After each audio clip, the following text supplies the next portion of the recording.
All right, we are live. Ladies, you guys ready? We ready. Let's Ready? do this. Let's get it.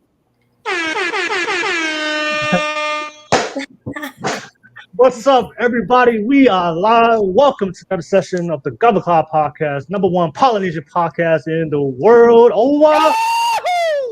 What is going on? We have a great show for you guys. Thank you so much for tuning in. As you guys can see, we have some beautiful ladies all around the world. We have a great panel of guests and some great topics that we're going to discuss tonight.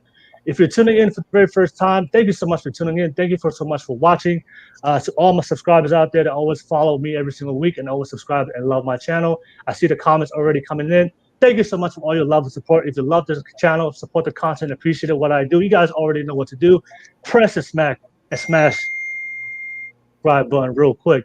Don't forget, we're gonna have the conversation we're gonna have tonight. It is mature, adult content. So for everybody on there is watching this right now and under the age of 18, I do have a disclaimer real quick for you guys. This content is not suitable for the children under the age of 18 without adult supervision. Please be advised. Please be advised. We're gonna be talking about dating, sex, and relationships. So if you're under the age of 18, I need you to go to sleep. Go to sleep. Nevertheless, we're gonna have some deep conversations tonight. So I'm excited for these ladies to see what kind of topics that we're gonna bring up for our tonight's live show. So don't forget, we do have the live chat. I always appreciate you guys always popping up on the live chat, sharing your thoughts, opinions, and perspectives depending on the topics that we discuss tonight. So let's get that live chat popping. Let me know where you guys from. Let me know where you guys are tuning in, and show some love and support and press that like button. So let's get that live chat popping, y'all. Don't forget, this is a public show, so I always, you guys who watch my channel always know that I'm always a big advocate for men and women to have open dialogue and better communication skills when it comes to relationships. That's why I opened up my channel for you guys that watch my show, my audience, to be part of the conversation, whether you agree or disagree. So if you want to be part of the conversation, I know there's a lot of women out there that may hate my content, might be triggered by my content, or have a lot of emotional damage. It's okay. If you have a lot of emotional damage, if you disagree with what I say, I invite you to come on the podcast and let's have an open discussion. All right. Listen, whether we agree or disagree, but the most important thing as human beings in relationships, we have to talk things out. All right. So I'm going to post the public link on the live chat. I'm going to pin it so you guys can see it on the top. So if you guys want to be part of the conversation, all you have to do is click on that link and you can come on and be part of the conversation. So I see you guys coming on real quick on the viewership. Get that live chat going. Let me know where you guys from. Don't forget, we do have the super chat donations real quick. So if you guys want to, everybody every single week that always donates financially to our channel through a super chat, thank you so much for always supporting me with your pockets. You guys, I'm always trying to give you guys the best quality content I can give you guys and put in the work.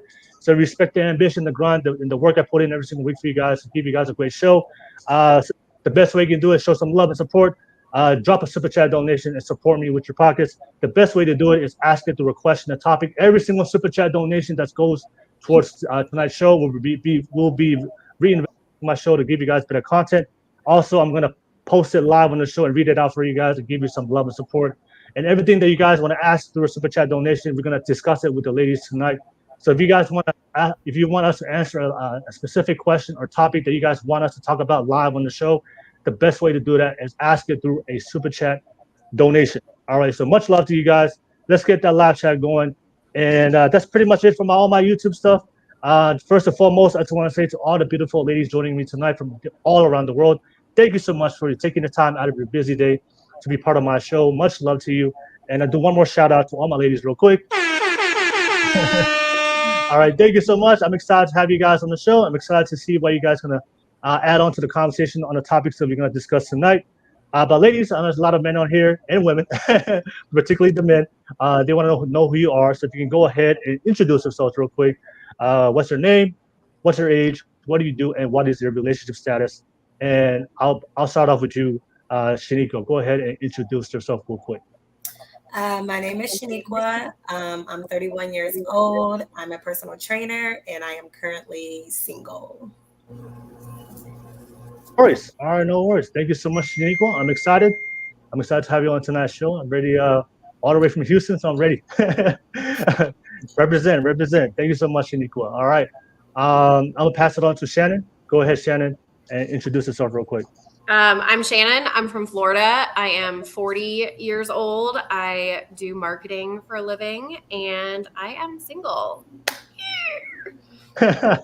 All right, no worries, Shannon. 2 for 2. Fellas, you know what to do. I'm just joking. Oh, no. All right. All right, TL, I see you in the live chat, man. Welcome, man. Thank you for jumping on the show real quick, man. We have a great show for you guys tonight. And last but not least, I'll pass it on to Illest Dimples. Illest Dimples, go ahead and introduce himself real quick. So hi, everybody. I go by the name of Dimples. I'm 27, all the way from South Africa. I am studying law and I'm working at the same time for a law company, and I am vibing, not single and not dating. I'm vibing. All right. I'm vibing. All right, no worries. All right, thank you, Illest Dimples. Fellas, when they say they're vibing, translation, single as hell. That's a joke. No worries. Illest, thank you for jumping on tonight, all the way from South Africa. Always appreciate international guests from all around the world. So I'm very interested to hear your perspective on tonight's show. So much love to you, ladies. So, ladies, we're gonna go ahead and start the show real quick. So, I have a very hot topic. I'm gonna start off the show. I hope you ladies are ready for this topic. It's an interesting topic that I always have with men and women, particularly women, in the past. So I'm very interested to hear your discussion with it. So, ladies, what I'm gonna do right now, real quick, I'm gonna show you 2 videos of 2 men, and what I'm gonna ask you some to react to it. I'm gonna ask you, so after we watch these videos, it's about 30 seconds each. So we'll watch both men, and I want you guys to give me your honest reaction based on the questions I'm gonna ask you after you watch these 2 videos. So these are 2 men dealing with their 2 situations in life, and they're gonna respond to it differently. So I'm interested. So when you watch this, I just want you to to look at him, and this is like a potential partner from that perspective. But then I'm gonna follow up with you right after you watch these 2 videos, and it's 2 extremes, 2 different men, polarizing ways they see things in life. And I'm gonna play it real quick, and then I'm gonna ask you the follow-up questions after, and that's gonna lead to the topic that I want to discuss tonight. So hope you guys are ready. So I'm gonna show you the first video. So I'm gonna play it real quick. Getting hurt by someone who knows your past. Can you hear this? Can you hear the video? Yeah. Yeah. Okay. All right. Good. All right. And knows how broken and how vulnerable you are. Yet they do the exact same thing that they said they would never do. That breaks my heart.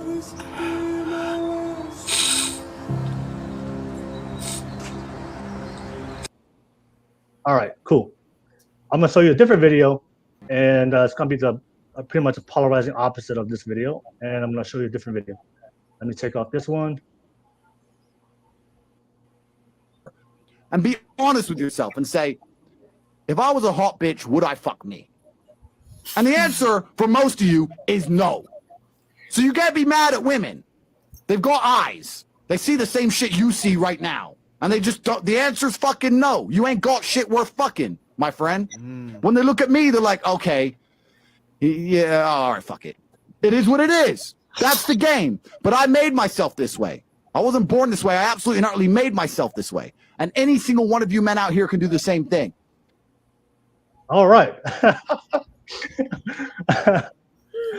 All right. So, ladies, I have 2 questions for you, and I just want you guys to give me your honest answer. Let's keep it real. Let's keep it real, ladies. And so, my first question for you: when you watch those two different men, which guy did you have the most empathy for, just based on your reaction just watching those 2 videos? Which guy did you have the most empathy for? I start with you, Shenequa. Wait a minute. Was the second guy? I was kind of confused by the second video. I'm not gonna lie. I was too. Well, was he talking about men being hot or women? Yeah. No. So the first video, the guy was talking about how his girl left. I'm talking about the second video. Yo, so the second guy was talking about, hey, if a girl leaves you, hey, you gotta take responsibility for that. You know, it's up to you to fix your own problems and move on with your life. Right. So the other guy was what? So the other guy was crying about the girl. The other guy was like, if that happens to you, look within yourself and figure out what the things you need to fix and go back out there and make it happen. Okay. Take responsibility. I'm Right. going to say I have more empathy for the first guy because of the simple fact when you meet somebody. Just hold it. Just say that answer. I just want to know which one. I'll save that answer and we'll come back. For the first guy. You had the most empathy for the first guy. Yeah.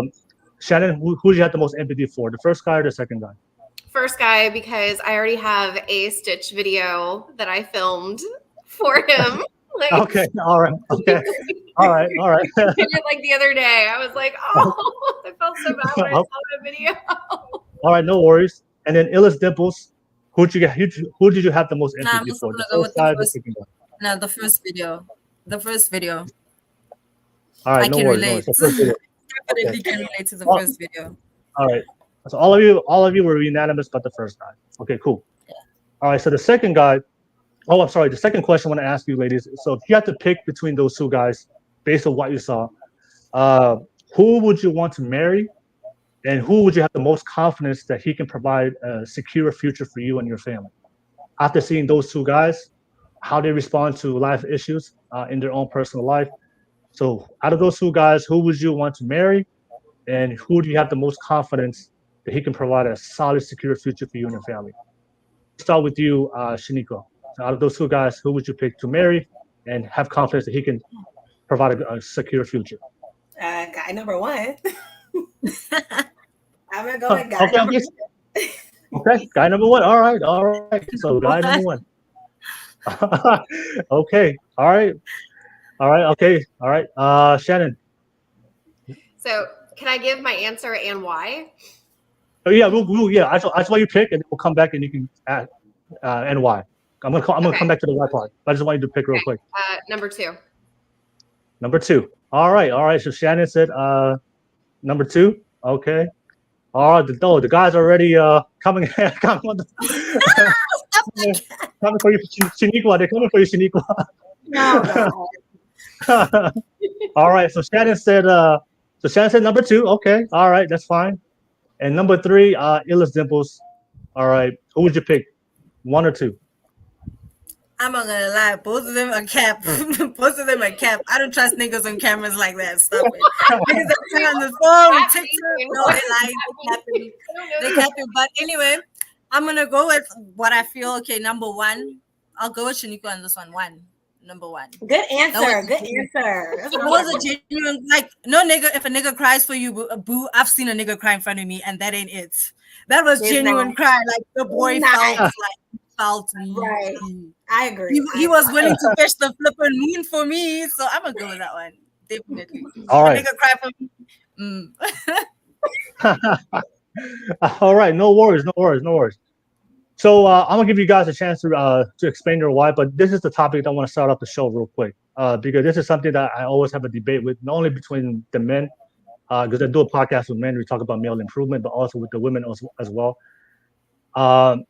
Because a lot of times, women would say, I think one of the problems with a lot of women will complain about how a lot of men are not taking responsibility, a lot of men are not strong, a lot of men are not being great providers, protectors. A lot of guys are not leveling up and taking that extra burden to, be more ambitious to pursue a greater life for the legacy of his family. I think a lot of men also in the same sentence, they want their men to be vulnerable and emotional. But this is some conflict I have between men and women, especially with the women. And I have to explain to them. So you can't have it both ways. If you guys want the guys to be strong, masculine men, because if I ask most women, do you guys want a strong provider, protector, a strong man? That part of being a man is learning how to be able to tame and be able to discipline his masculinity so he doesn't become emotional. Because most women today, because we live today in America in a very Disney fairy tale type mindset of how they view men. So naturally, if you ask every woman, most women would say, I want a guy that's empathetic into his emotions. But oftentimes when men are too emotional, they can't handle the pressure to step up and level up to be able to provide and protect their family. So that's why I'm a big believer in men that men shouldn't be emotional. Men should not be vulnerable. They should be able to communicate effectively to their woman, but they should be able to discipline their emotions and make sure that they become providers, protectors. So that's something that I have a discussion with because oftentimes I would have conversations with women that would say, I want a guy to be vulnerable, but then the guy becomes vulnerable, emotional, but then the guy's like, I don't know what's going on. I don't know what to do. And then a lot of women will lose respect for him because he's crying and he's being too emotional and he's not stepping up. So so that's the thing that I wanted to start up that conversation, because I'm very interested to hear your thoughts, because I do think that for men, if you cry to a woman, if you become vulnerable to a woman, it's only she will lose respect for you to a degree, whether if she's conscious or unconscious of it. Because if you ask most women, they want a strong guy. Well, then that's fine. That's fine. That's why we're gonna open up. Absolutely. We're gonna open up the discussion. It's honestly cap, because I believe but cap means it's not real. It's not truthful. it's not true. It's not true, Pooh. It's really not true. I feel like women need to stop capping and having this thing of like. No. That's fine. That's fine. I'll open up to you guys, because I do believe that for every woman, if a guy is vulnerable and emotional, it's only temporary. If he stays that way, that if he doesn't do anything to solve his problems, eventually she will prefer a guy that's more stronger and more disciplined, to be able to handle his situation, handle his responsibility. But yeah, I want to open. So that's the thing is, do you guys prefer your men to be vulnerable or emotional? And if it is, that's what I want to ask you guys real quick. And if it is there a time limit that can he be vulnerable, emotional for a month, 2 weeks, or is there a time that he has to get it together? If he doesn't get it together, then he's going to turn you off sexually to him, or you might lose respect for him if he doesn't, because it's different for men and women. So I want that's the one I'm leading on. That's the question and the topic I want to bring up. Do you prefer your man to be vulnerable and emotional? And if you do, why? And then Shannon, if you don't prefer that, then you can explain why as well. But that's the topic that I want to bring it up tonight. Do you prefer your man to be vulnerable, emotional, and why do you prefer that? And I'm gonna open up the discussion to you guys on the topic. But yeah, Shenequa, go ahead. You chose man number one, and then explain and go ahead and share your thoughts on the topic, and also share your thoughts on why you think you believe it, why you made that choice on guy number one. Dang, I feel like I need to rewatch the video now, but wow. Oh no, baby, you can go back and reconsider. I feel as if, because dude number two gave me vibes like you're replaceable. If you don't want me, bye, go ahead, I'm gonna find somebody else. Versus dude number one told you the hurt that he's been through. And if you knew what he endured, why would you take him through that again? It made no sense. Match his energy. Did you want him or did you not want him? Were you willing to stick it out with him, or were you willing to catch the next hot thing coming? Dude number two, y'all go through a rough patch. You say you want to leave. He not fighting for you. I don't want to do like that in my life. Like, are you in it with me through the thick and thin? Are we in here with the tension, or you bounce into the next hot thing just because you feel like you look good? I don't like that. Nope. I need dude number one in my life. Well, the dude number two wasn't saying that he's gonna bounce off to the next thing. Dude number two was saying that if women are leaving you, then that's within you that's within you to a man to look within yourself. That's all he was saying. Like, he was saying that wasn't the woman. He's really cocky vibes. Like, of course, if somebody doesn't want you, you have to accept that and move on. You should never beg for anybody. But that's why I said video number two confused me. I didn't understand where he was going. Yeah. So it wasn't clear. It wasn't a clear video. It wasn't clear. He just gave me vibes like, if I don't want to, right? So it was. Well, let me play it again one more time so you guys can just to hear what he's really saying. So that way you guys get full context. All right. So I'm gonna play it one more time. Yeah. All right. Most of you fuckers could go look in the mirror right now, and if you were totally honest with yourself, go look in the mirror and be honest with yourself and say, if I was a hot bitch, would I fuck me? And the answer for most of you is no. So you can't be mad at women.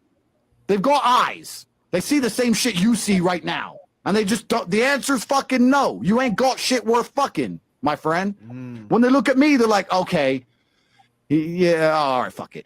It is what it is. That's the game. But I made myself this way. I wasn't born this way. I absolutely and utterly made myself this way. And any single one of you men out here can do the same thing. All right. So Yeah, so it's like I said, if the women are not staying with you, the women are leaving you, like for a man, right? So if you're a man right now and you're having a relationship with women, and the women are leaving you, so instead of complaining about why she left it with the first guy, he was like complaining, oh, why she left me, she hurt me. Instead of putting that more to blame on your circumstance, why don't you look within yourself and self-reflect? Even though he said it very directly, so he's very direct of how he said it. So maybe that the way he said it maybe off, but all he's saying is don't complain. Like, why are you wasting your time complaining about something that you cannot change? She left you. Obviously, if she left you, then there's that's probably a clue to look within yourself, and maybe you could work on certain things. And if you work on those things as a man, then you wouldn't have a problem. You don't have to worry about women leaving you if you're working on the right things to be attractive. So that's pretty much the way But he's that's saying. not the vibes I No, got because from that come on, video. Me neither. No, he was, Well, yeah, he well, was I'm saying projecting over physical looks. That was what was happening. Where women actually look at you and like a nigga would walk in like into a club and be like, it's the same thing when a nigga walks into the club and he's like, he sets his eyes on a specific girl because she looks a certain way, and you be like, no, that's my type of bitch. I want to fuck with her. Basically, that's what's happening in that video with his arrogant way. So he's not giving off like, oh no, if she leaves, she leaves, bro. That's how it's happening. She left, she left. No, that's not what he just said. What he just said was, no, you go into the mirror, you look at, am I hot? Am I a hot bitch? Am I fuckable? That's what he's giving at. Am I a fuckable person? Right. That's it. He didn't give us on that feeling of like, no, I actually like her, but she left, bro. She's just decided she's dipping. She doesn't want me anymore because I'm not providing as a man, or I'm not emotional, I'm not vulnerable, and all those things. That's not what we got in that second video. The first video, he states that, oh, she said, I'm not going to do this. I'm not going to, she left me because after she said she's not going to do it, she did it and she left. And Yeah. he's pouring out his heart because he actually loves her. They've had the conversation time and time and again, but she did it. Okay. No worries. Yeah. Well, like I said, it's so from the second video, all he's saying is, women, if you like, if as a woman, if you like a guy and you deeply care about him, like you want to have sex with him, like if you're gonna be attracted to a guy, and if a woman doesn't want to have sex with you, there's a deeper issue.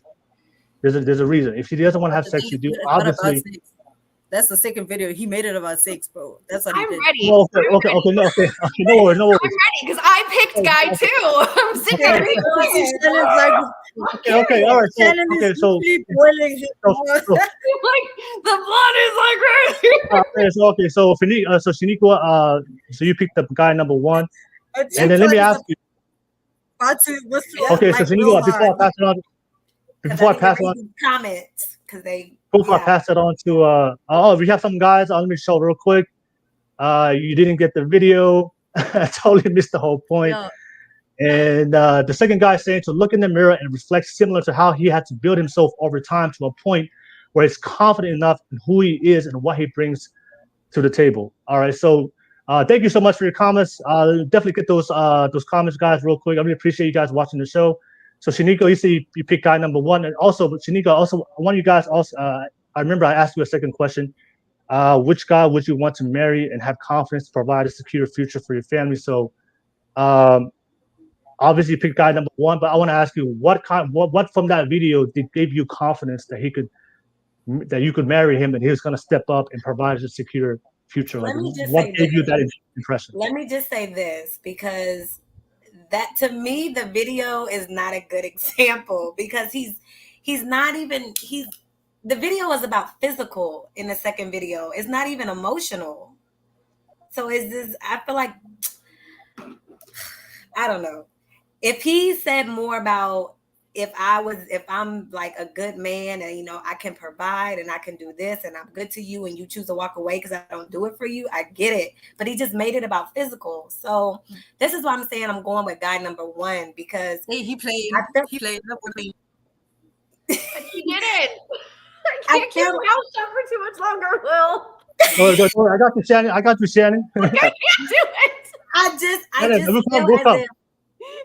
I just feel as if men, for some reason, we as women and men together, we made it like men can't be vulnerable. Like it's a sign of weakness, and it's not. Like as women, we're not strong all of the time, but we pick our shit up and we do what we got to do. It's okay for a man to have a moment to say, look, like I'm struggling right now. I need you to be my like better half. And us as their woman, we pick that up. It's not saying being in it for life, but I just feel like man number one was not afraid to be emotional. Though my man don't need to go crying on social media. We don't do that.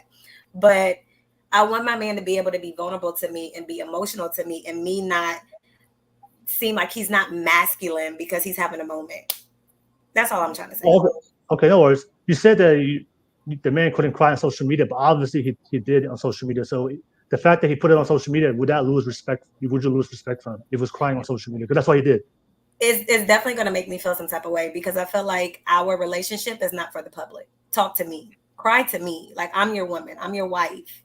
We can fix this. Why are you running to social media? Like, talk to me. So I don't like he did that, but he was emotional. So, yeah. Okay. All right.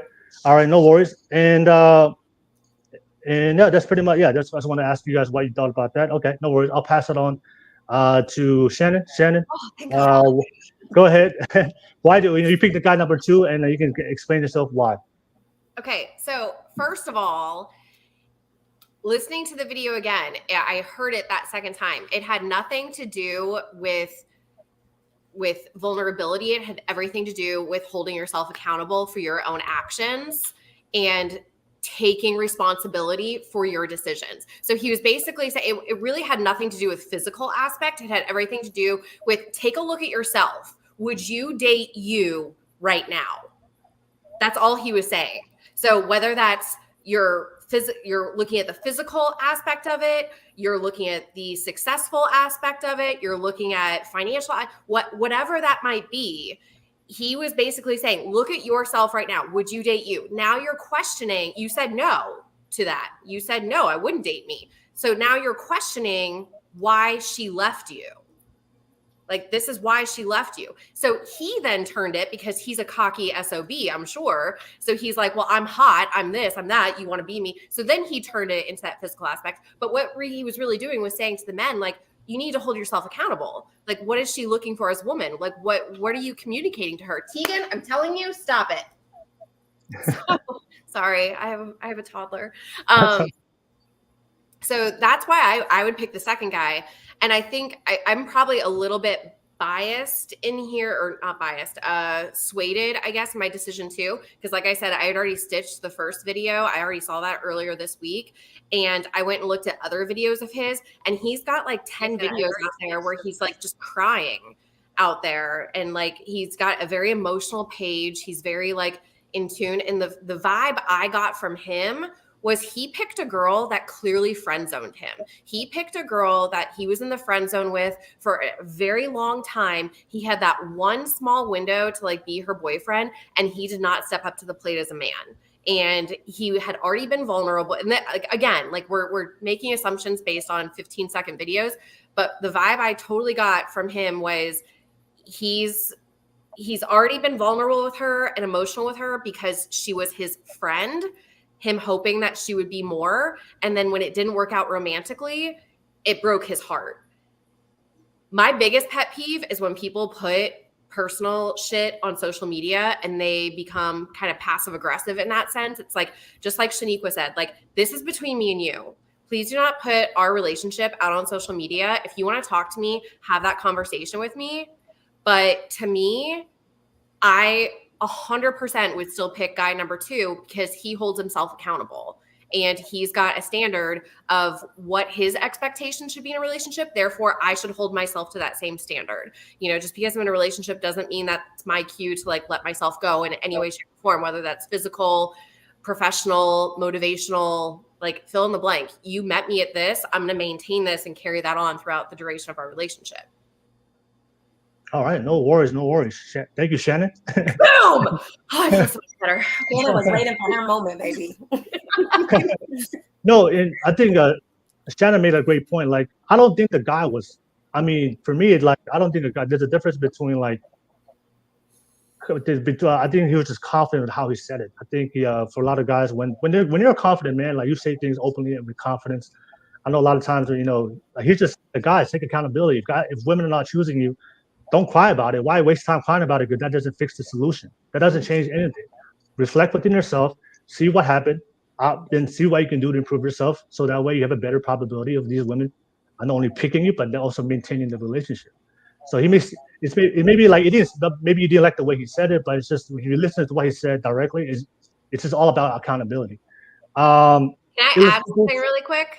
Go ahead, Shannon. Go ahead. Really quick, because I see this comment down here that women want Christian Grey, and to get they don't want the average guy. We don't want Christian Grey. I was about to target that comment.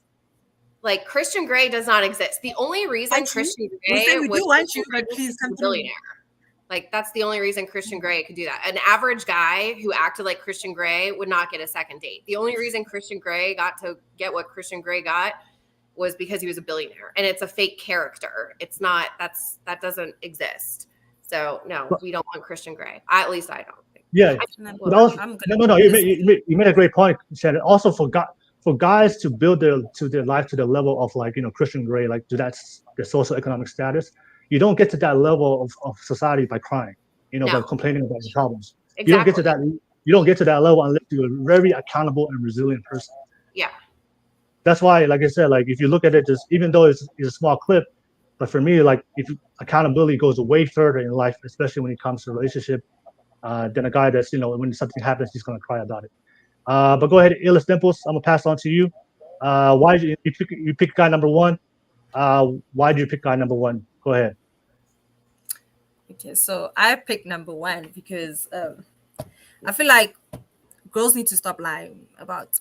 They need to stop capping. You guys know you like a vulnerable guy. You want a guy that's open, that's about his feelings, who talks about it, he's open about it. Communication is always key, as we always state. He's like that guy in the video. He is vulnerable. He's telling you what he's feeling, what happened. I don't want to be, okay, we have this term in South Africa where we like, you marinate us, where a boy or a man will come up to you and tell you, oh, I'm going to give you the moon. I'm going to buy you a Ferrari and a Porsche and all these things. Christian Grey vibes. You're going to sell me all these dreams and give me so much hope to actually leave me in the process, like do all of that. There's no need to marinate me. Come up front, tell me what you want, and we can work from there. Be a man about it. Be a woman. We're adults. We're no longer kids in this world. Everything has evolved so quick for you to be capping on yourself to come and tell me all these things. Like he stated, you say you're not gonna do this, you're not gonna do this, and you eventually do it. Now there's no need for that. In the second video, I feel like the guy was arrogant, and because the reason why we didn't choose me and Shenequa obviously didn't choose him because we didn't get I don't know how to even put it, like that was so much ego in that video. Like it wasn't even straight to the point. He wasn't being point blank and stating what the facts are. That was not the facts. That video was not specific on other things, on the topic that we're having. Like, okay, is he somebody that we can marry or whatever the case may be? It's life. Honestly, life happens. We always pack our shit up and we move. That's not even you have to look in the mirror. You have to pack your shit up, be a boss, and move on. If you're gonna dwell on it, and if it's meant to be, it's gonna come back. But you can't keep chasing, and you can't keep going around in circles and circles and circles. No. But the fact that number one, he is very vulnerable, and I on my perspective, I like a man that's open, who can communicate. Okay, I will go on the fact that he did go on social media and posted all of that. It didn't work out. Boo boo, you didn't have to cry about it on social media. We could have talked about it, but we don't have to marinate each other in the process to get what you want. Not anymore. Okay. It doesn't. Yeah, we don't have to do that anymore. As for for Fatty that had a comment about Christian Grey, I'm not gonna lie. Okay, Shannon, you're right. That is the social standard that happened with the money involved, with the social economy that happened with him. No, boo, that's on him. We do want a Christian Grey. Boo, don't lie to yourself. I would love to be marinated by a Christian Grey, definitely, but only if he's vulnerable as well. I don't want to be with a man that every time you touch him and you ask him about scars and he's like, no, oh, nothing happened, boo. No, you know what happened, boo. You know you were busy. Come on, that's when the cheating comes through. But you just Because contradicted it's yourself. actually marinating you. Go ahead, Shannon. You 100% just contradicted yourself. You just said that you spent 5 minutes saying that you want an emotionally available man who's going to talk to you and communicate to you. Christian Grey did not do that. It took her like That's a what book I'm and a saying. half No, to get him to even no, I'm like not be talking about the his other. boyfriend. No, I'm not talking about the. Where'd she go? No, I'm not talking about that, boo. Like I'm talking about like the other stuff, the sexual stuff. Boo. That one. Oh, you want the sexual stuff. You don't want the okay. So you want the emotional vulnerability of And the spoilers. Okay, If you like where that is like he was okay. Now your video is the your sexual video. stuff in the like he's but like did you see how it happened with him in the movie? If you pay attention to the movie. If you paid attention to the movie, my video. Yeah. Is my net took a little off? Yeah, it's a little off. Guys, It is. Able to hear All right, me? no worries, no Everybody? worries. Wait, well, I'll come back to you, Illest Dimples. Because I see Let there's me a question. Illest, I'll come back to you because I know the video quality is cutting out a little bit. So just so we can continue on with the show, I'll come back to you. Shenequa and Illest, I want to ask you guys a question. So you guys both picked guy number one, the guy that was vulnerable, emotional. I want to ask you guys this question because this is something that we talk about men in the men's space all the time.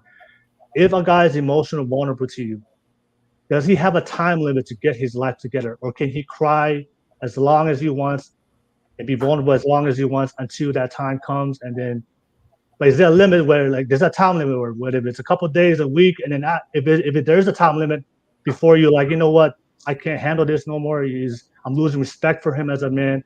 I need to go find another guy that got his shit together, is gonna move on and not just cry about every single thing that bad happened. So you guys picked the guy number one, emotional, vulnerable. Is there a time limit, or you will allow the guy to cry about it as long as he wants? No, he's not crying about it for as long as he wants. Okay, what's the time limit? What's the time limit? Oh, I don't know if I can put a time limit on it. I think this is what it is. I feel like as women are emotional, men are physical. We understand that. But the thing is that everybody is allowed to be emotional and be vulnerable at some point in time. You cannot stay there. If you stay there, there's no room for growth. You're not going to grow. You got to get through it, work through it, get your shit together, and like make it happen. You can't be a Debbie Downer every single day. I'm going to hear about your problem one time, and then we need to come up with solutions of how we're going to get past it. Now, I'm not going to put you down in the process. You know what I'm saying? And you might be down a couple of days. You know what I'm saying? That's cool. It's life. But I don't need him to dwell there. So okay, there's definitely a time limit. I can't say how long, but he's not going to give a time like a month, 6 months, a year. Like just give us like an estimate. Be real. I don't know. I think it depends on what he's dealing with. It depends on what he's dealing with. Shenequa, let's keep it really obvious. You won't tolerate guys who no. You wouldn't tolerate for the year. Let's be honest here. So there has to be a time. I'm not tolerate it forever. No, like okay, let's 30 days. Okay, 30 days. 30 days. Let's do 30 days. I think that's fair. Right. But this is why I asked you this question, and right, because I asked you a very direct question and you couldn't answer it. Like you don't know, but you made it clear that there is a time limit and you will lose attraction and for him eventually. So that's why for men they need to understand that you don't know the woman will leave you eventually. So why? That's what I'm saying is instead of complaining and being vulnerable with your woman, take accountability and fix it. If you want to be a great man and be a great provider protector, don't put yourself at risk because women, like I said, it's biologically in your nature to prefer strong men. It's within your nature, it's biological. So but like, I feel like when you say that, you make it seem like men can never be vulnerable. And that's the problem. It's like express your feelings. It's okay to not be okay some days. The thing, we can be vulnerable, but we have different ways of doing it. Like for women, when women are vulnerable, you guys are like to be expressive, to talk about it with your friends. That's how women deal with it. for men, when we are vulnerable, we wanna like take a step back and like spend time alone to fix it, or go spend time with other men and help and be with other guys that can help you That's in the your struggle. problem. But yeah, exactly, because at the end of the day, But that's the problem. but the thing is, like, that's the thing is, like, for guys, they're reacting to their problems a way a woman would react to their problems. So that's why unconsciously for most women, you find it unattractive. And for a lot of women, that's when you see it, the guy, this is my guy, that's my provider protector. If you maybe in the beginning stages, you say, okay, but eventually over time that you lose respect for him. That's why for guys, like, because we have conversations with guys all the time that you don't know how the girl is going to react. A girl will say, hey, I like emotional vulnerable men. And there's so many guys that have done it. And the next thing you know, a week later, 2 weeks later, she's already found another guy and she moved on. So you don't know what the time limit is because women are not going to be open. 30 days is okay for you. You don't know. So why put yourself in that position where, as a man, the best way to deal with it is we can be vulnerable, but we have to be vulnerable in a different way. Because men, like, don't cry about it and be emotional about it, expressive about it, like the guy did. Look within yourself, find a solution, fix it, and go talk about it with other men that can help you in your struggle to uplift it. Because I don't agree with that, though. I really don't agree with that. No, I understand it because this is I'm talking from the man's perspective, but Right. for a lot of, like I said, for a lot of women, they would say, I want an emotional, vulnerable guy, but then when life hits and when shit hits the fan, they're gonna look for him to step up. But if the guy doesn't step up, then you're gonna lose respect for him. But you chose a guy that was vulnerable. If you chose a guy that's vulnerable, when things go bad, he's gonna react to it the same way that guy reacted in that video. He's gonna be more emotional. So the thing is, like, what do you want? Do you guys want an emotional, vulnerable man? And if you pick that man, but don't expect him to step up as like another, and expect that guy that you saw in the second video, when things get tough, he's gonna step up and be a man. So like, and that's the thing. I agree with you. Like, I'm not gonna lie, I agree, because it's the same. Like, ladies, like, think of it from our point of view. Like, when something's wrong with us and we sit with our girlfriends, we can sit with our girlfriends for like 3 or 4 hours, like drinking wine and just talking about the situation. But then we get so annoyed when we go to our boyfriends or our husbands to talk about it, thinking like we want to talk about it, right? And he's just like, all right, so what are you gonna do? What are you gonna do? Because men fix problems, women listen, men fix. So I would get super annoyed with ex-boyfriends because I'm like, just listen to me. And he'd be like, I did. What do we want to do to fix the problem? And it would frustrate. And this was like me in my 20s, and it would frustrate me to like no end because I'm like, I just need to listen to what I'm saying. He's like, I did listen. How do we fix the problem? And so I say it now, like I have girlfriends where they will tell me about the same problem over and over and over again. And I'm finally getting into this mindset of like, I think like a man now, where I'm like, all right, I've heard this story 15 times. What are you going to do to fix the problem? I've given you like 3 different solutions to fix the problem. You haven't done any. And I literally told one recently, don't talk to me about this anymore. Until you're ready to actually take action, I don't want to hear about this anymore. And I think that's the disconnect between men and women is women want to talk, men want to fix. So we express our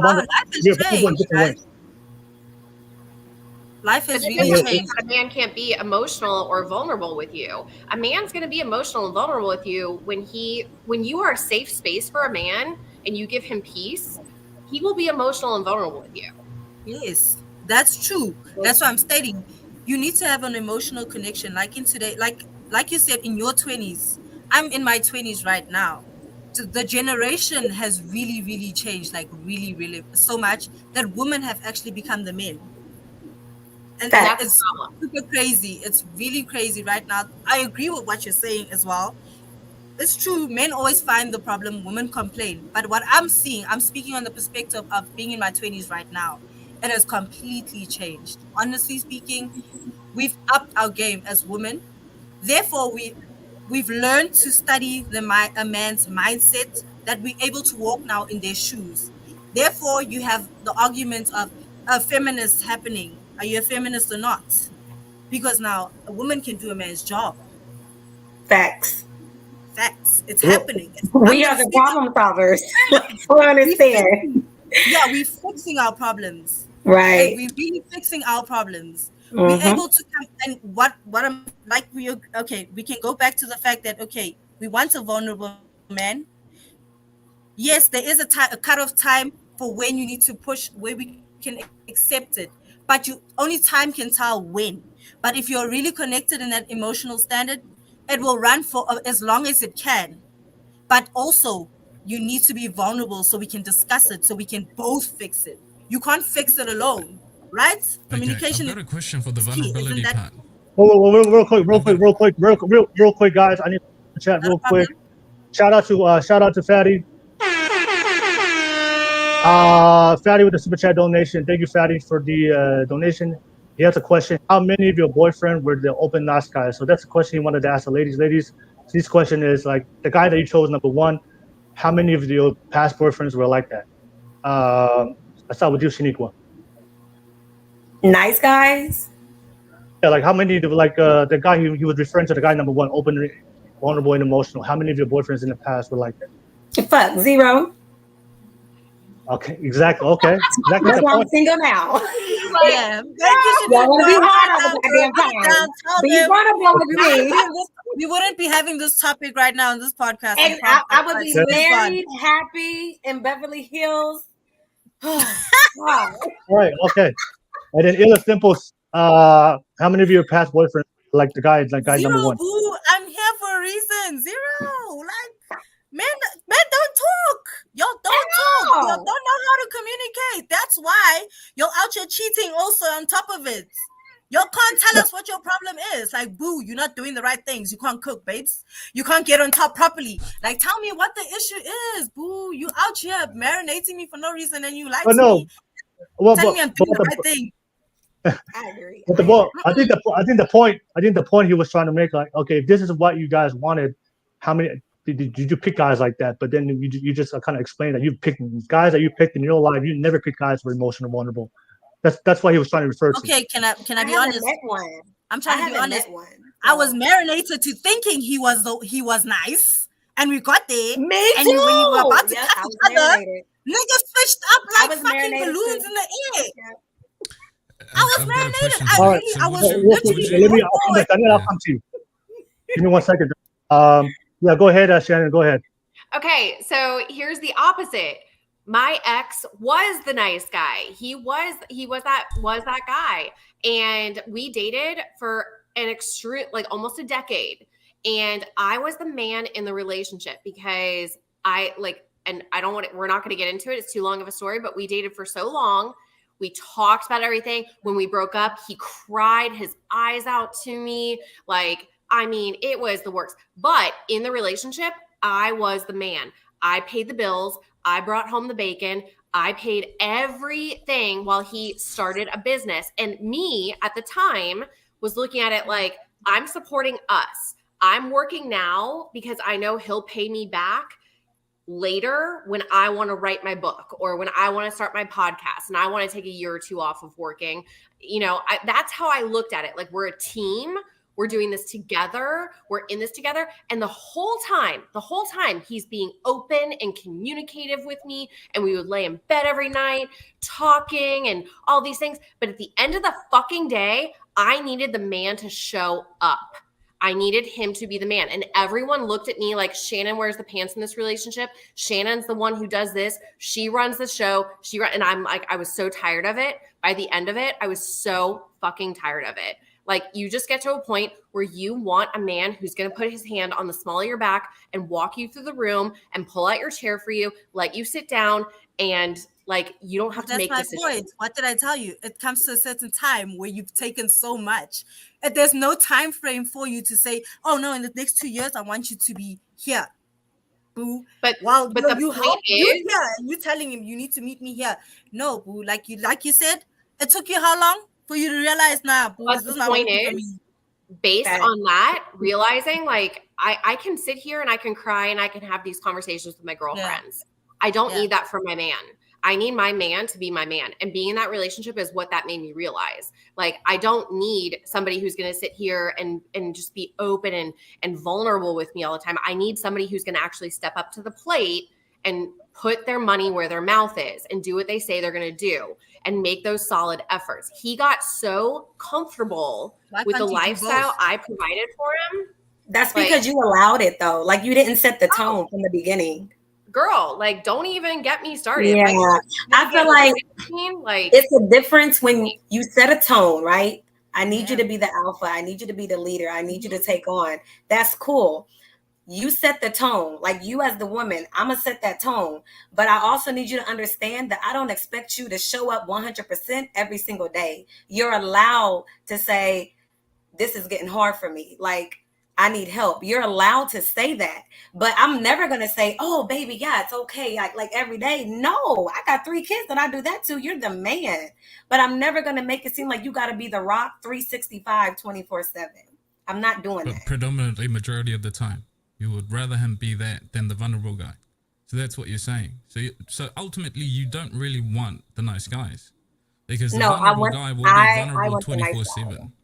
And that's why There's a most difference men, between a nice guy and good guys. The good guys aren't gonna sit there and entertain you, you know, for what you want. Here's what I bring to the table. I've got a good set of moral values. I've got a good working job. I'm looking for a family, long-term relationship. Are you willing to come into the table with what I've got to offer? so Here are my demons. This is the basically, things that I'm shit at as a man. the same thing as Here they are. Are you trying willing to to say a nigga compromise with and me? what's not the same thing. Illest, your audio is messing up again. Illest. I feel as if y'all are just really trying to. It's a difference when an alpha can I mean, be it's a- emotional at times. There's nothing wrong with that. Now, let's just take Shannon's Is that called situation. She vulnerability allowed or that vulnerability effective for 10 communication? years. That's not okay. Like, he never stepped up to the plate. He never wanted to lead their family. He never wanted to take on the roles of being like the leader and like head of the household. He allowed Shannon That is to do what that. vulnerability will give you from a guy. There's a difference between vulnerability and effective communication. Me communicating to you effectively is saying, babe, day's been shit. Work week's been shit. Everything's turned to shit. I need a bit of break. I need to go see my guys this weekend. I need to, bounce off them. Let's do this again next week.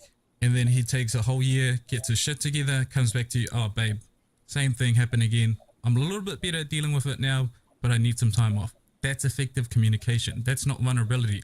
Let me tell you vulnerability. What's your reaction if I sat there and said, oh, my past, my parents were so shit to me. I got raped as a child. How are you going to fix that problem?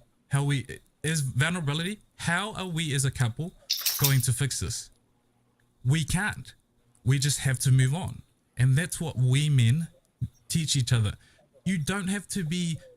Emotions is a normal thing for a human being. But just because you have trauma does not mean that you sit there and need to go, I need to heal before I can be better for someone else. No, sometimes the easiest way to do it is just to move on.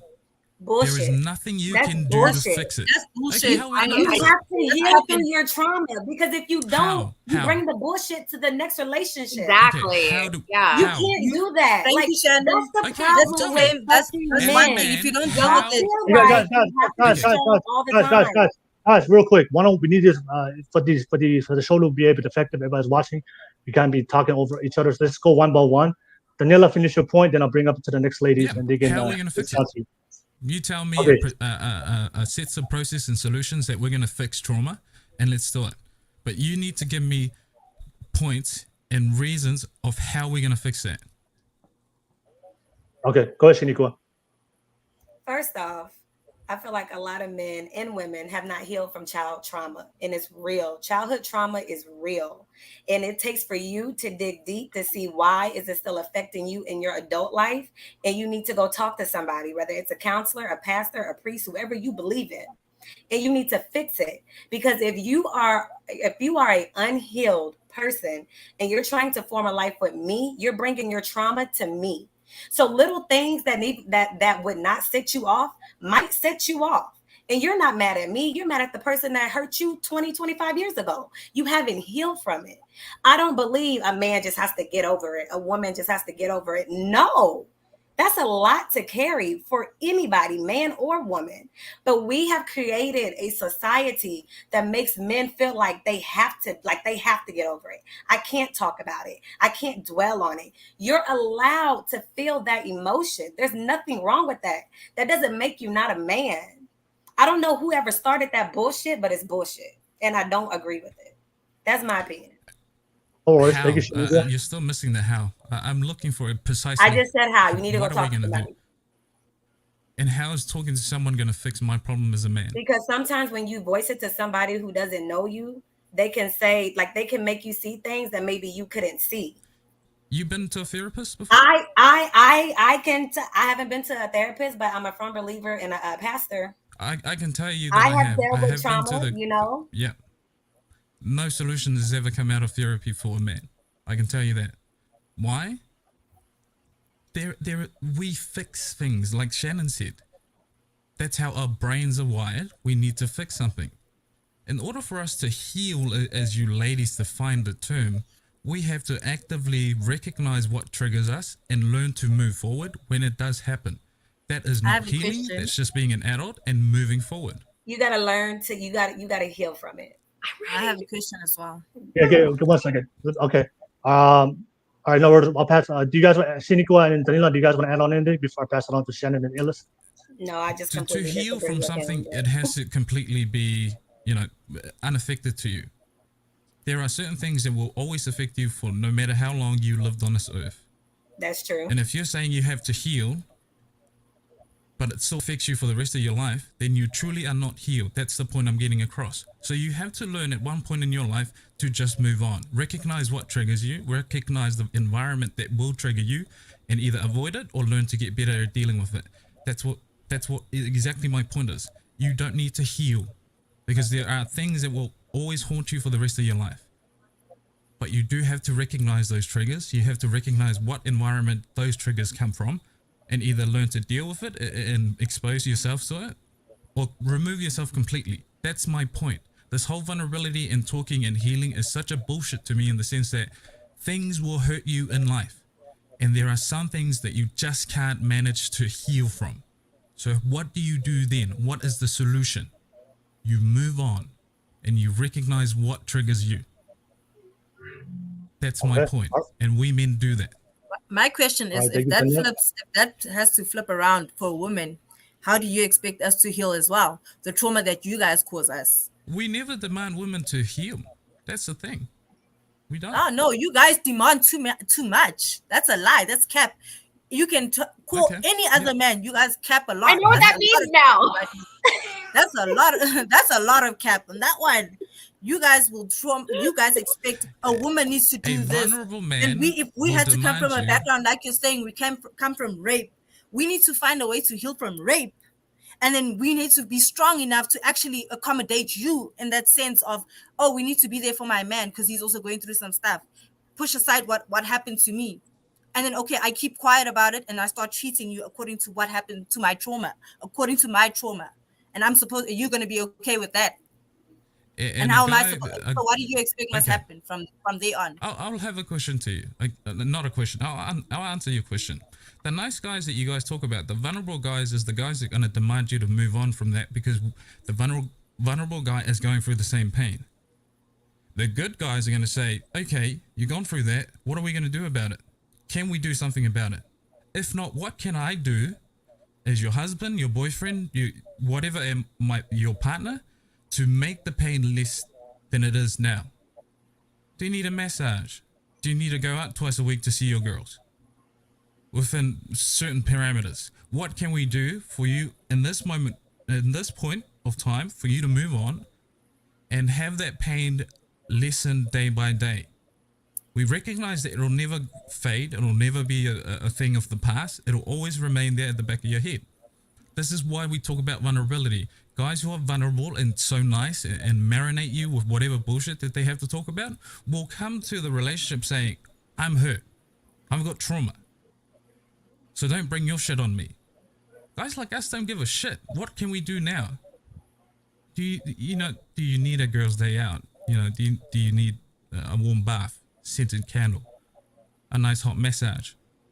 What can we do to move on? Or do you want to go see the movies? Do you want to go on holidays? That's our solution. Create memories that will. Our solution is that you need to communicate. We need to talk about what's happening so we can work around when we see that situation. We know how to handle it, and we know how to we know eventually how to put our emotions into it instead of having to attack each other because we don't know what's going on between each other, because nobody knows what trauma you come from. So certain things might trigger you because I didn't know. Therefore, we don't want the back and forth to happen. Always, I don't know what's happening in my man's head. You're always accusing him of certain things because you've been through so much trauma. And that's when niggas come up with this thing of like, no, bitches are crazy. You guys are crazy. You guys are always pointing fingers and telling us that, okay, for example, he's acting this way. He's probably with another woman, not knowing that you're probably dealing with something. And I'm sitting there clueless, waiting for you to get back. But like, and I ask you, and you're still gonna look at me in my face and be like, "No, nothing's wrong. I'm fixed. You're I've got proving my it sorted." point. You're proving my point. The vulnerable guys are the guys that are going to sit there and impose on you those trauma. The second guy You need is to exactly talk about like, it. Communication every other is good guy. key. Okay, all right. Let me answer your question. The problems you're talking about, the guys that you talk about, are the vulnerable, emotional guys that you so want and think that you deserve. That's the problem with having a vulnerable, emotional guy. He will sit there and emotionally process what you're doing, be 24/7 in his head and his emotions. Guys like, I would like to think that I'm a good guy in terms of what I've achieved so far. But guys who think they have got good morals are not scared of you doing shit with your girls or wherever you are. We will let you go, and if you do come back and you've committed whatever it is that is a clash of value to the relationship, we are fine at walking away. That is why I think a few of you ladies have made the comment about the second guy. He's arrogant and he won't fight for you. He won't fight for me if shit hits the fan. We know what we bring to the table. We know what our demons are. We will present our demons to you clearly from day one. No, that's what we do. No, you don't. Well, you No, you don't. obviously you haven't met We a just guy then. stated now. We No, you just don't. stated now that men marinate us. They make us believe that they could bring us the sun and the moon. By the time when we get to that point of accepting that sun and the moon, literally you've got flippin' dust where you are. You literally the I've desert. got news for you, and unfortunately, you're dating the wrong guys. Then you're dating. How the do we guys know that you're you dating want. the wrong guy? We don't Okay. Okay, Okay, bro. I'll give you a real simple quick, answer. I'll give you a simple answer, and then I'll move on. The vulnerable Okay, guys real that quick, go ahead. you also want, you Illest and Shenequa, that's what they do. You attract the guys you want, and you want the vulnerable, nice guy. That's what they do to you. But I've never had a vulnerable nice guy, so You made a comment been earlier dating on you that hard you ass. dated Like I said, a like we son. just stated, you guys come up with this thing of being vulnerable and like marinating us. No, When we we don't. get there, we Vulnerability actually is find out you're part not of a man's vulnerable. vocabulary. Okay, real quick. I'm gonna pass it on to Shannon. But just one point, Shannon. One point. What we're trying to explain here, ladies, is good men, right? Good men with strong masculinity, with good sense of morality. They prefer not to waste time talking about things. Like they prefer to fix solutions. Right. So the guys who are nice and emotional, they like to talk about the emotional. They don't want to focus on the action of fixing the problem. They're gonna focus on the emotional part to deal with your emotions as a woman because that's their way of manipulating you. Like a man that's confident, a man that has a sense of security within himself and knows what he brings to the table, he doesn't have to manipulate you. He knows what he wants to do. He knows the plan of where he wants to go, and he's gonna be upfront with you. And we're gonna figure out how to fix things and move on. The guys that's gonna waste your time, the guys that wanna play you or lie to you, they're gonna stay with the emotional state. Oh yeah, let's talk about feelings and let's talk about that. But guys that want to get shit done, they don't want to talk about things. Doesn't gonna fix the issue. We can talk about it for 3 hours a week, but what are we actually putting? What are we actually doing in actions with the work we put in to fix it, so we can finally move on and not waste time. Go ahead, Shannon. You had something to say. Will, you and I are like right there. First of all, who is this guy? Where did he come from? Who are you? Like, Wait, who? you. Oh, You just right. like popped on. Like I have no idea who we're even talking to. I told you it's a public show. People just jump on. It's a public show. You just jump on. All right. So I completely agree a lot with what you were saying, but I have two questions for you that I take notes as we are talking. Well, first of all, I want to answer your question. You said, how do we fix this? You wanted to know the how. The simple answer, how you fix that, is just like you said, if you've got trauma from childhood, especially, like no amount of therapy is really going to fix that. It's always going to be this in the back of your head. It's the same with when people come from divorced families. You know, they just automatically assume that marriage is not going to work, and they have this in the back of their head. Like it carries on, you know, into the kids and as they grow up. Anyway, your how, the answer is to effectively communicate and explain to the woman that you're dating what your triggers are. And it's exactly, let's take it back to, you know, I think it was Fatty who talked about Christian Grey, where he was in the shower and he took the red lipstick and he drew on his chest, you know, and he said, do not touch in this area because this is a childhood trigger point for me. And she stayed away from those areas, but he clearly communicated to her, this is my boundary. This is my trigger. Please don't do this. And in return, I will try to be more emotionally vulnerable and available to you. So that's how you deal with trauma in an adult relationship. You have to clearly communicate what your trauma was. I'm not going to try and fix your trauma because there's no way I can. But I'm also going to respect your boundaries around that trauma and not bring that up. But my question to you is, do you consider yourself a vulnerable man or a strong man in a relationship? Strong. Otherwise, I wouldn't be with my wife for 6 years. So I kind of want to call you out a little bit because you said you think you're a good guy, but vulnerable guys versus the good guy. Which one are you? Like, are you not vulnerable with your wife at all? Do you not talk to her about anything? Because you literally said that you're either a vulnerable guy or a good guy. You're not. So you're basically saying a vulnerable guy is not a good guy, and a good guy is not vulnerable. No. I'm a good guy. If I was to rate myself, I'm a good guy who effectively communicates with my wife. And you were exactly just saying what I said before. A good guy will come to you knowing what he's got as values and will tell you his demons. You worded it differently in terms of communicating your triggers and whatnot. That's exactly what I meant when I said your demons. Here are the shit that triggers me. Please don't poke at it. But if you do poke at it, I'll try to be understandable. But if you keep doing it, I'm willing to walk away. That is not vulnerability. Well, that's communication, but you also said, and I wrote it because I wrote it down. Yeah, okay. You said a vulnerable guy versus the good guy, and you said that a vulnerable guy, basically you said a vulnerable guy versus the good guy, which is basically saying the vulnerable guy is not a good guy, and a good guy is not vulnerable. What is vulnerability? Define vulnerability to me. Because what you're saying to me is you logged in a little bit late. Yeah, so you logged in a little bit late, but what I said earlier is to allow a man to be vulnerable to you, you have to be a safe space for him. You have to bring him peace. You have to bring him no drama. You have to be a safe haven. You have to be that you're like coming home to. You're like fresh sheets out of the dryer. The second you bring any sort of toxicity or just unfamiliarity to a situation, he's going to retract. Same as I would retract. The second I don't feel safe with you is the second I'm not going to be vulnerable with you. So I'm taking that vulnerability is being yourself wholeheartedly? Yes. That's not vulnerability to me. And I don't go into a relationship pretending to be someone. Vulnerability is sitting there exposing every single thing that could potentially kill you literally or emotionally and say, here you go. Please don't kill me.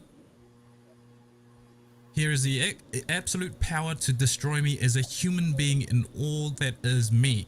Emotionally, physically, mentally. That is vulnerability to us. You talking about us talking to you about our trauma and what we haven't healed or healed from. That's what I'm picking out of vulnerability that women want from us. So I don't agree with that. I don't feel like I need to know what would kill you. Let's change the vulnerability term, because vulnerability is to be vulnerable. Me being myself is not vulnerable. That's just me being me.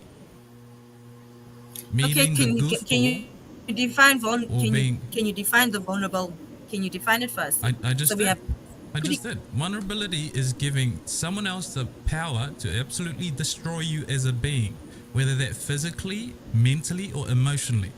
You talking about trauma, like the first guy in the video, is exactly what vulnerability apparently was. He has given a woman the power to emotionally wreck this guy, which ultimately it has.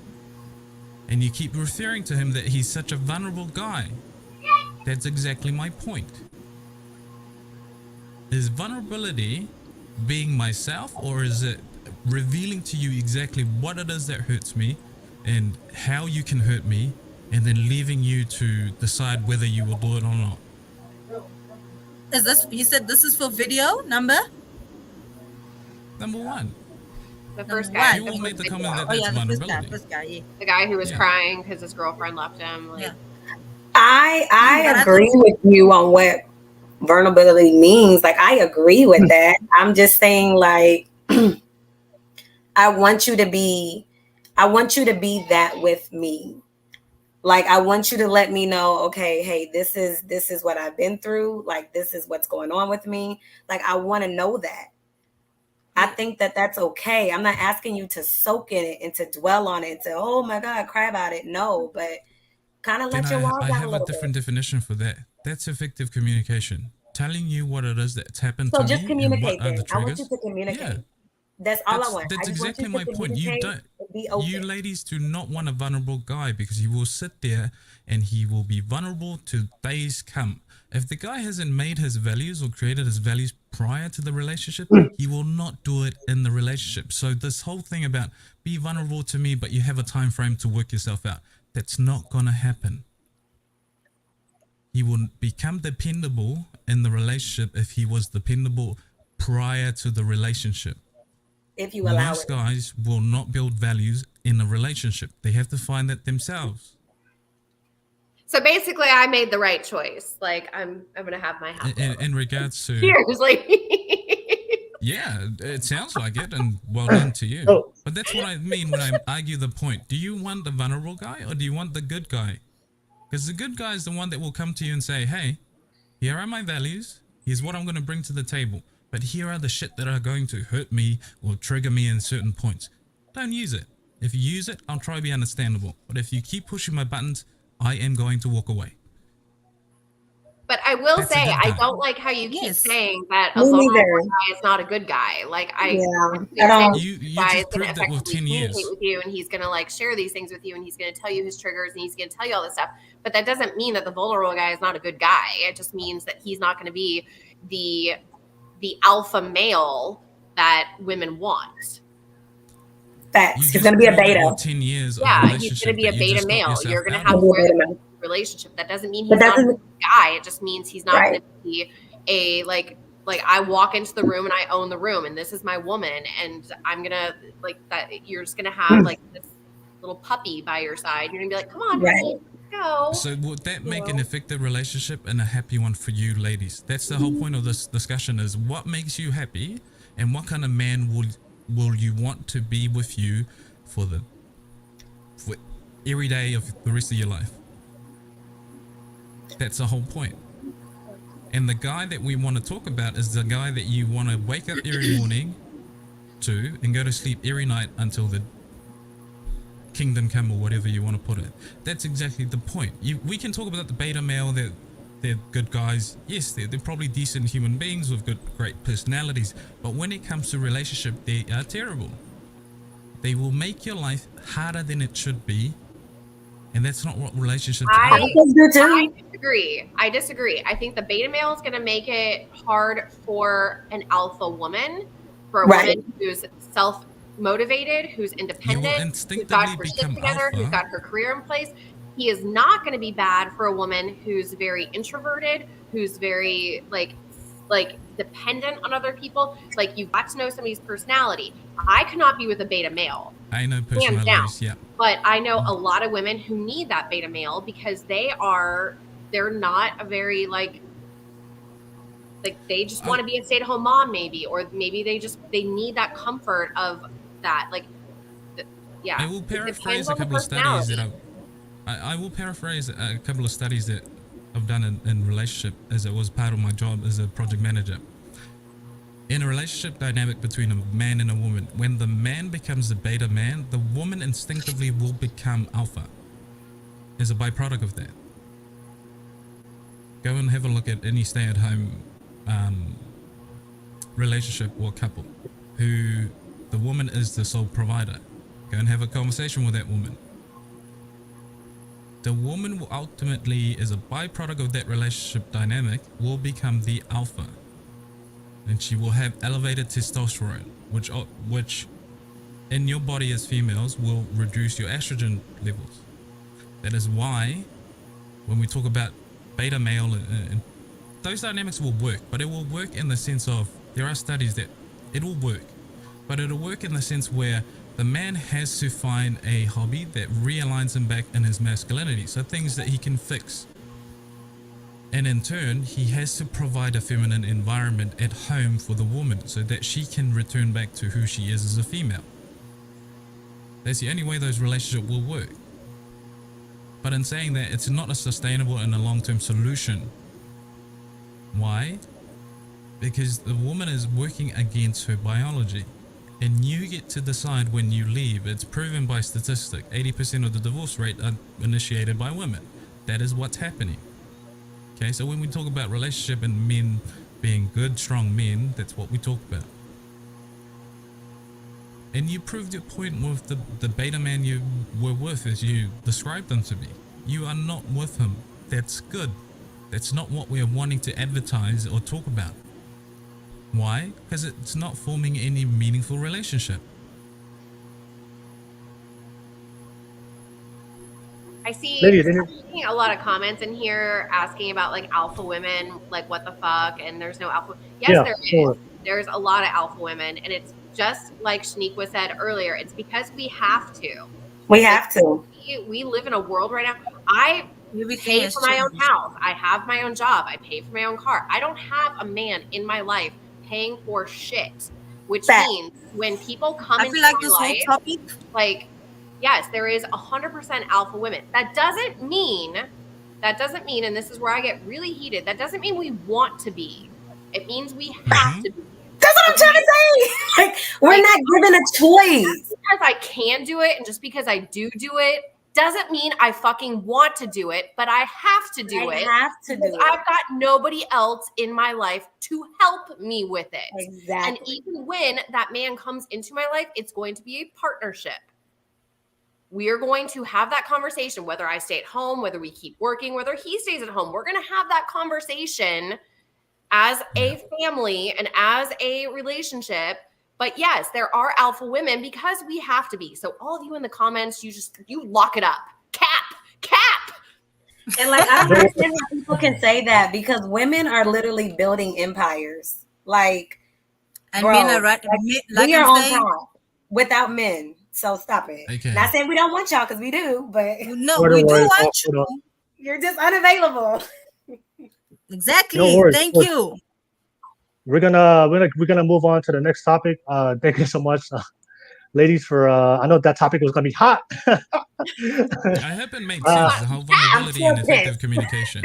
Right? But I feel like this topic we should have removed vulnerable. Like, okay, that was literally that wasn't a good term. It wasn't a good term. That wasn't a good term. It's not. But communication will always be key, because that is everything. Effective You choose communication. Yes. You shoot your own shots with your own bullets of what you serve to the people, serve at war, basically. So when you go to war, you know what weapons you're giving out. You need to know which ones you're throwing out. Available for your woman. You have to, yes, because if you're not emotional, then why are we together? Because why did you catch? Why are we together? Why are we together? Yes. I can tell you that being emotionally available is just a strategic play for men to make you happy in relationship. You see, that's called marinating, boo boo. Yeah, that's called. That's called marinating. You just literally gave the answer for a nigga marinating. You just confirmed niggas marinate. That is it, and that's it. And we're gonna accept it. We're gonna close it. Well, please give us the next topic, because he just confirmed. Okay, this is. Okay. All right, guys. All right. Okay. This is a great question. Wait. All right, real quick, pause it, Audrey. I want to move on to the next question. I want to move on to the next topic and question. Like it. But thank you, thank you for everybody for responding and sharing your conversation. And that's the point of this, ladies. Like I said, we have to have these type of conversations because oftentimes in women, we see women. I want guys to be vulnerable. I want guys to be emotional, but then men will receive it differently. When women will say something, but they actually mean something different. But that's why we have to have communication, not vulnerable. Communication. That's why it is, exactly. Take away and the that's why vulnerable, and let's put in the proper word: communication, effective communication. Yeah, but like I said, that's why we always that's why that's what's concerning for a lot of guys is a big risk. Right, a lot of you guys said that the guy can be vulnerable, emotional, but there's a time limit. So just think about it from a man's perspective. What you're saying to a guy, hey, be vulnerable, talk about your emotions, trauma, but I'll just let you know, I don't know when that time comes, but there's a limit that if I might leave. So that's why it's a risk for guys, but he doesn't know. Like, you might leave tomorrow, you might leave next week. That's why for guys, we teach them, hey, learn how to deal with your issues, get your shit together. It's a waste of time relying on being vulnerable to a woman because she is not going to fix the problem. And also, if you don't fix her problem, there is a time limit where she's going to leave you. And that's what happened to guy number one. A problem in your life for you. This is where you as an adult have to take accountability for your own actions in your own life. I, as your girlfriend, cannot fix your problems. But that's what men need to hear instead of telling guys, I want more emotional men. That's what I'm saying. Women are saying, I want more emotional men. So when you say that in public and open to social media, because you go to social media right now, TikTok, just type in more emotional men, you see 1,000 posts of women saying, I want guys to be more vulnerable. I want guys to be emotional. Because women don't know what they fucking want. Exactly. That's why we having this discussion. Women don't want I know what I want in this group. And that's why I picked guy number 2 and I picked the right guy. I know what I want. Don't worry, but that's why I'm saying. That's why we're having this discussion. He's just trying to do it for clouds. I'm sorry. I'm still not picking guy number 2. I don't give a fuck. I just have one thing to say. I just have Don't one worry. thing to say, guys. I really just have one thing to say. In this world, life is really the whole world has changed. This era is very different. It's a new variant that's happening. So what I'm going to say is men should always communicate because look what's happening. You're not communicating, so you commit suicide. Your guys' suicide rate is very high because you guys are not able to communicate. And it hurts for the fact that we don't know. That's what's happening. And that's the stats right now, babe. From a background of 10 plus years in construction, that is not what's causing men to kill themselves. Oh, what's causing men to kill themselves is this whole narrative of be vulnerable, talk about your emotions. You know what happens to men like that? They get y'all don't talk, but you don't talk. We had an artist that killed. What's the problem? If you talk, you'll feel better. Okay. Look. We're gonna move. We're gonna move on. We're gonna move on to the next topic. We're gonna move on to the next topic because I don't want to go back. I don't want to keep going back to this. He's making. All right. So we're gonna keep. I want to go on to the next topic. So thank you guys for jumping on. Everybody in the live chat, I appreciate you guys. I see you guys jump live chat. If you support the content, don't forget press that like and subscribe button real quick. Appreciate you guys for jumping on. Betty, you just contradicted yourself in the comments. Just wanted to say, he just said suicide is not about communication. It's about men not having the tools to solve their problems. He just don't need to heal because they don't need to heal. Don't worry. Just leave the comments. Okay, Betty, we understand, bro. You're going through some shit. All right. But I'm gonna open up for you guys real quick. So that way you guys bring up your topics and questions. I'll start with you, Shenequa. What's your topic? What's your question? Oh, I don't know. Come back to me. Oh, you just got thrown under the bus. You've been calling on me first all night. I don't know. No, we just got all right, no worries. Okay, go ahead, Illest Dimples. Go ahead, bring up your question or topic. I have for the modern day. Okay, guys. I have this thing where a lot of people, we've been having a discussion here, and I don't know if it's happening in other countries. We've been having a discussion about body counts. We've had a whole argument about body counts. People, my question about body counts is, how do you guys feel about it? Does it put you off? when it's too high? Are you guys having certain limits to when the body count happens? Because this topic of body count is like real bad in our country. Like it's really bad.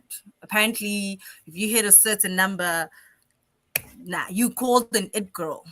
So can I kick this one off as the Well, oldest? yeah. I want to be the oldest one of the group. Okay. Well, let me. Since we're talking about body count, are you asking the Illest? Do you want to hear it from the women or you want to hear it from the men? Both sides. Were they Yeah. from men's side, men's perspective, and a woman's perspective? Okay.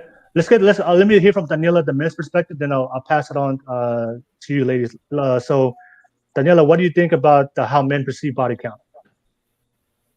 Very negatively in the dating phase. What does that mean? Majority of it, people talk about in the sense of, oh, we share information. Here's my body count. Here's mine.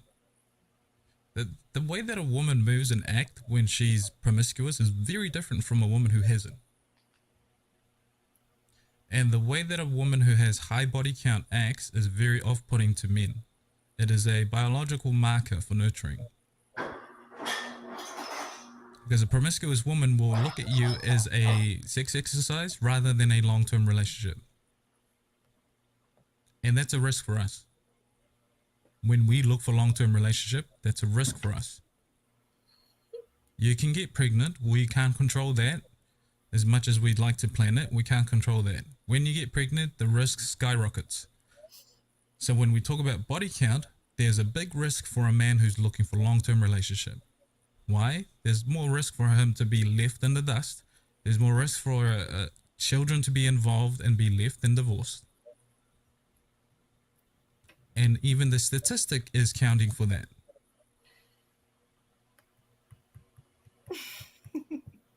Okay. All right. No worries. Thank you. You want to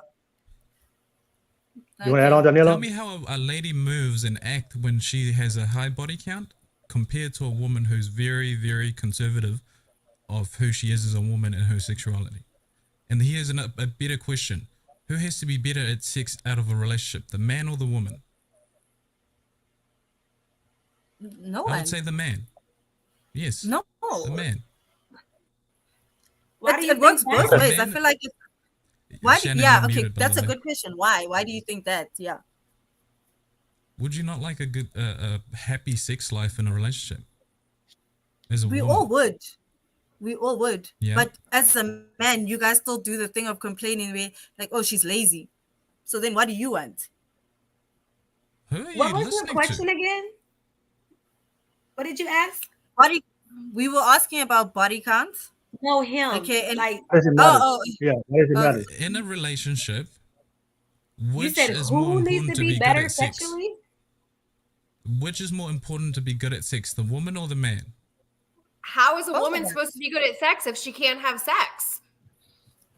That's the how thing. do you learn? It's for us. How do you expect to be good at sex No. if you don't have a If body you don't count have the prior sex to being at education? your Okay, here's the reason why I asked that question. Because men do not care whether you're great at sex or not.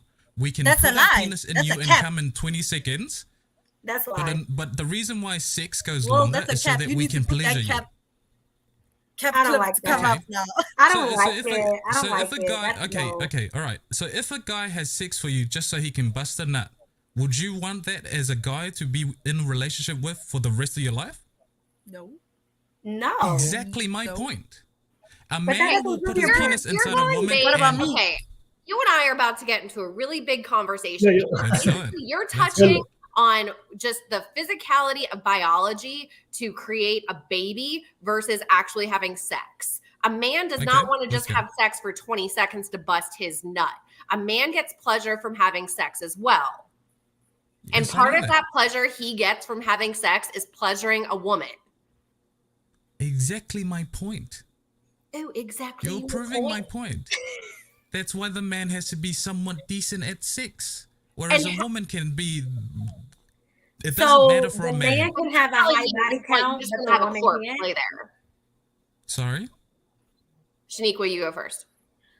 So you're saying that the man can have a body, so the man can have a high body count, so he's better at sex, versus the woman because y'all don't care about if we suck at sex or not. Whether a man has a high body count or not, it doesn't really matter. But if he's a decent, half-decent guy at sex, it's much more important than the woman being good at sex or not. Hence why the body count doesn't really matter for a man. I'm just going to tell you, it doesn't matter how big the body count for a man is because they still can't figure out where the clit is. Woman, it doesn't. Exactly my point. You're making my point. You're making my point. Whereas for a woman, it's very, very important for a man. Why? There are risks involved. There are high risks involved for a man to be involved with a woman with a high body count. And you don't think there's a high risk for a woman to be involved with a man with a high body count? Because most what are those risks? What are those risks? Let me know. What are those risks for a guy that has a high body count? STDs. Shenequa just said it. STDs, STIs. Women, we get checked annually. Y'all don't get checked unless we tell y'all that we have something. Yeah. That's a problem. Man, 100%. With some problematic guys, then. What? I mean, but really problematic guys. But what's a risk that's specific to a man? So, like, we make specific risks. A woman could get pregnant if you're having multiple sexual partners. You may get pregnant with another guy. You make it like so. Like this risk that's specifically tied to men and women. So, you could get pregnant. We can't. That's a risk specific to you if you decide to go and have multiple. But for men, we can't. So we don't have that risk. So what are the risks that we have? I got to have multiple high body count is only specific to us as men. But the STDs, it goes both ways. That's both men and women. But what is risk for us specifically that ties to us for having a high body count? What are those risks? But I feel like you just can't dismiss STDs like that because it's huge. It's a really big thing. But that's both ways. You act as though us having a baby is the only risk. Like you could be out there with like 3 babies with 3 different baby mamas. Still goes back to the woman. Exactly, because my thing is I can get pregnant once. Like, but the thing is, if you have multiple sexual partners, there's a risk that the baby may not be mine. So that's a risk only that men can have. So when you have a baby, all right, no, we are having 2 different discussions. We're having 2 different discussions, and I want to bring it back full circle, because you're talking about number 1, high body count versus sleeping with multiple people at the same time.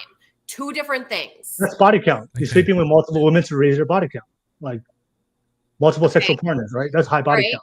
Sleeping with multiple people at the same time. Like I slept with Tom on Monday and Bob on Tuesday. No, I'm not saying high, there's no time limit. It's just you just have a high body count in general. Okay, but that's how you don't know who your baby daddy is. That's how you don't is if I sleep with multiple men at the same time versus I have consensual, responsible sex, meaning if I'm in a relationship with you and we decide I'm not wearing a condom, I'm not on birth control, we're going to use the old pull-out method. God, like, I don't understand why. Like, you understand that I'm only sleeping with you and you're only sleeping with me.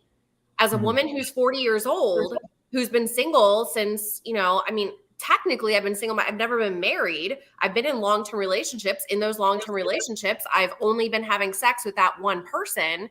But at the same time, that doesn't mean I've only had sex with one person in my entire life. Does that make sense? That doesn't mean my body count's 100, but it doesn't mean my body count is like 2. It makes sense. So what's the number? I guess that's my question for you guys is what's the number for a man that you immediately start dismissing a woman that she's got a high body count? I think the number is over 5 or 6. What? Are you fucking kidding me? Yep. How many women have you slept with? I lost my virginity at 18 years old and I'm 40 years old. That means I've had sex once every 3 years. Okay. If that's the truth. Like 1 sexual partner. 6 sexual partner is the absolute max.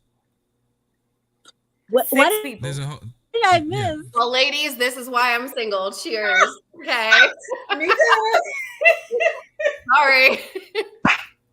Like, no, I want to bring this up because there are studies on this that men and women when it comes to sex we connect in a different way. So for most women, when you have sex with the man, like there's a way you emotionally connect with the man. So what happens is when you have women who tend to have sex multiple times with a lot of men, they lose that ability to emotionally connect. Because when you have sex, I disagree. I disagree. I'm just telling you to study. You don't have to agree to it. But I'm just saying what they found out is, when you have sex with a man, that's our natural biological way we bond. That's how we bond with each other. Half the time, I don't understand how these studies are done. So, like, I just what they found was. let's go on. Let me finish the study. Long-term boyfriend, like Let me finish the study. So they did a look of women who had low sexual partners, and they did a study with women that high sexual partners, and they found with these women who had more higher body counts, over 5 or 6 partners. What they found it hard for them to emotionally connect with the guy and also be in long-term relationship with men, compared to women who had lower sexual partners below than 5. It was easy for them to emotionally connect with the man, because women who have a low body count, once they have sex with like one or two, like a guy, they're connected with that guy, and they're not comparing to other guys. When you have multiple sexual partners with all these men, you're always comparing the guy, and so a lot of times, well, I'm just saying that's what they found is like when one woman just had one guy, and that's the guy that she had, she wasn't really comparing herself, and she was more attracted to that guy. With the women who had multiple sexual partners, what they found was like for them is like they couldn't stay with that guy. Let me put it to you guys this way. A woman will remember when a guy is good. Like honestly, I was with a man for 9 years and I cannot remember what sex with him was like. That's like I can't compare him to anyone. And it's not that the sex was bad. It's not that he was small. It's not that he was like fill in the blank of all this stuff. I just don't. It's been 4 years. I don't remember. Like you move on with life. So I don't know what study this is, but that's complete bullshit, because I have been able to emotionally connect to men every single time. But I also don't have sex with somebody for like, I don't have one night stands. I don't have flings. I don't like, if I have sex with you, number one, I'm only having sex with you. And number two, like we're dating, like we're in a relationship. So I guess that's the difference is, yeah, I've been in more than 6 relationships in the past 20 years, but I just don't agree with that study at all. Like there's not been a single time where I've been with a man and I've been in my head thinking of another man. I mean, unless it's like Ryan Reynolds or something, I don't know, but like I've never compared him to a guy I've been with previously, because if I'm with a man, it's because I've already emotionally connected myself to him that I want to be that vulnerable with him where I'm naked and exposing myself that way. Then are you in a relationship? I'm sorry? That's what the study is saying. When you have more than 6 sexual partners, it's very hard for people to find relationship and to commit. That's exactly what you're proving with what you're saying. I don't have a problem finding a relationship. But you're not in one. That's in a relationship. Like, I don't have a problem finding one, though. Like, I literally just... That's not the point. Is you're not in one. Yeah. You're not in one. That's what the study is saying is these women tend to bounce around in relationships. They can't stick and stay in a long-term relationship. So what you're saying is what the study is. I was in a relationship longer than most people I know have been married. So I, again, don't agree with this. Just because I've stayed single... Are you still in that relationship? That's what I'm saying. Are you still in it? Are you still in it? No, but that's what the study is saying. To simplify it, the study is saying... So you're basically saying I'm a whore because I've had the study is saying... That's what the study is saying. That's what the study is saying. Okay. The study is saying. People with 6 or less sexual partner tend to be in successful relationship that lasts the whole duration of their lives. Everyone's fucking divorced. Everybody. One person in a successful and it's fucking initiated relationship. by women. It is initiated by women. 80% of divorces is initiated by women. So that is why it's problematic. And again, let's go back to our first question with the second video, because men don't fucking hold themselves accountable. Hello. Let's answer the first question. Let's okay. Marriage. Let's go back to the first question on the high body count. Go ahead. It's important for a man. That's what we're arguing. It's very important for a man, the high body count, because it presents us more risk. The divorce rate is proving that to a certain degree. 80% of the divorces are initiated by women.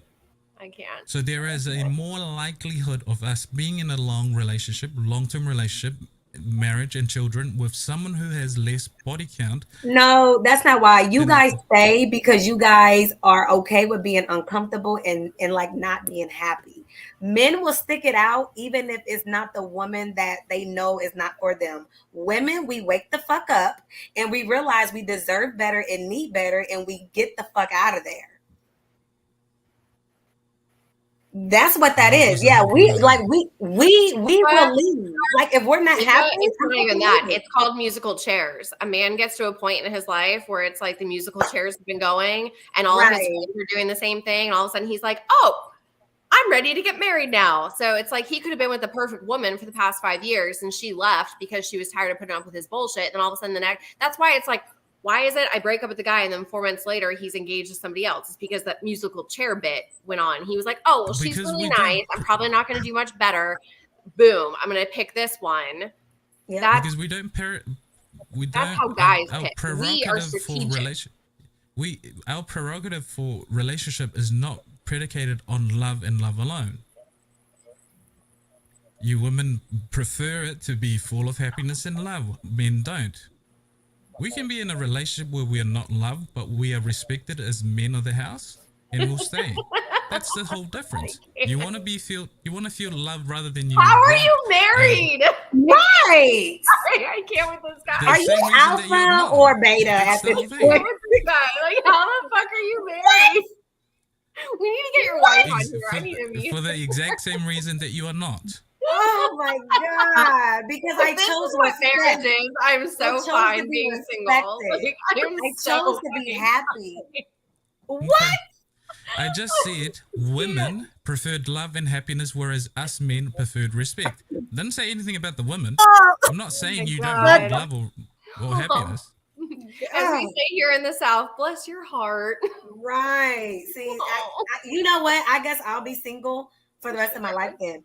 Because that's your choice. I want to be, I want to feel love. I want to feel happiness. And yes, respect too. But I'm not going to stay with you solely because you respect me. There's other factors that play a role. You are confusing what I just said. Men need I'm feel saying respected. Exactly what you just said. What I said is we men would rather have respect than to be loved. Whereas it's different for women. They want happiness and love. That's exactly what I said. Here's my question to you. Isn't me showing you respect, me showing you love?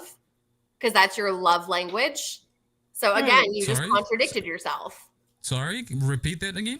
I said, by me giving you respect, isn't that me showing you and giving you love? Because that's your love language of what you want as my man. No. Respecting me is saying, hey, babe, we've got a big thing coming on. What do you want to do? What's your decision on this? We have a large amount of money in the bank. The kids need XYZ. What's your decision? That's respect. You loving me is making me coffee in the morning, which is nice. That's an act of service. Right.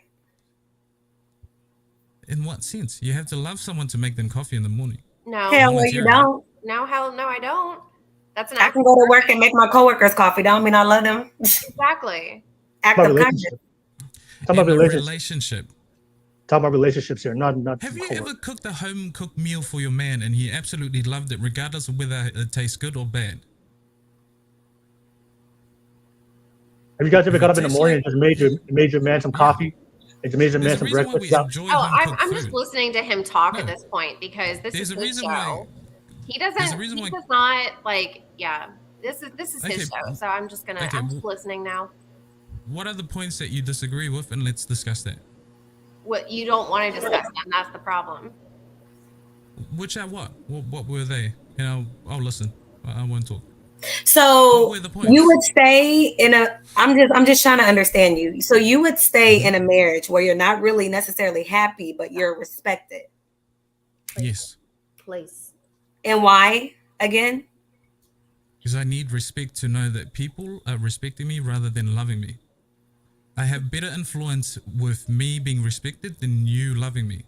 You loving me you can decide against me and still love me, but if you respect me, you will do anything to have the betterment of us as a unit as your sole focus.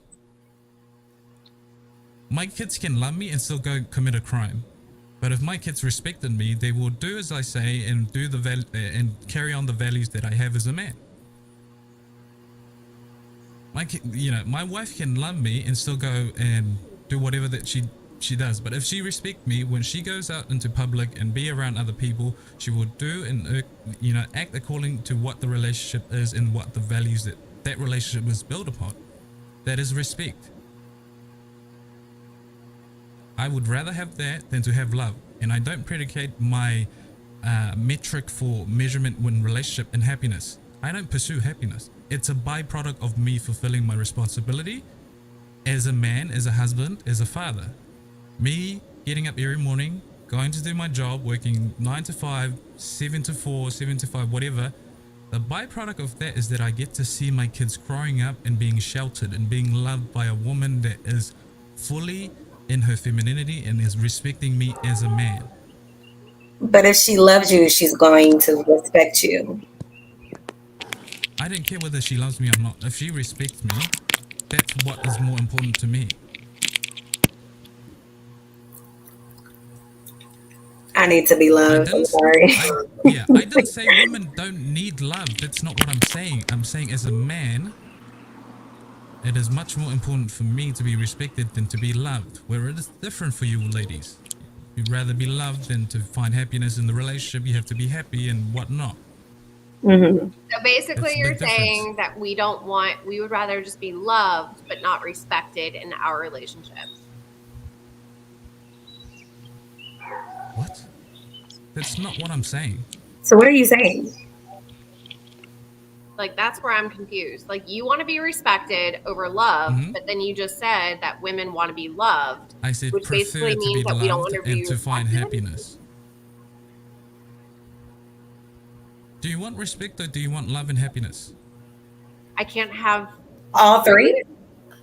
Are men not capable of all three? Okay. I can't be respected Okay, if all I right, want so here's a happiness, and I can't scenario. have happiness if Me- I don't okay. want respect. Like, Here's a scenario. this is Me why I don't respecting- understand how you're okay, fucking no. married. Shannon, listen. Like- Me respecting you as a man is, say, down the relationship 10 years, you get a little bit overweight. You're feeling down and gloomy. Me respecting you is saying, hey, you need to fix your shit, okay? You're feeling dark and gloomy, but this is how we're going to do it. You're not going to want me to say that. Me respecting you is respecting that you have a moral obligation to yourself to be the best version of yourself. That's me respecting you. That's what my wife does to me. Hey, you're getting a bit overweight. You need to play with the kids more. Cool, shit, I am getting overweight. If I turn that around and I say that to you, you would not like that, would you? That's what I mean. Respect, love, and happiness are preferred things that it's not one or the other. It's just what women prefer and what men prefer. Please. Sorry. If you want respect over love and happiness, that's fine, but that's what respect is. I respect you as a woman in my relationship, that I want you to be the best that you could be. And the best that you could be is being physically, emotionally, mentally checked. And if you get a little bit overweight and whatnot, me respecting you is saying, hey, you're not looking too great and you're not acting too nice. Maybe you need to go get yourself a gym membership. That's respect. Oh, Shenequa. I'll let So you would you take like this that? one. I'll let you take this No, one. I mean, these are I just feel like love and respect, it goes hand in hand.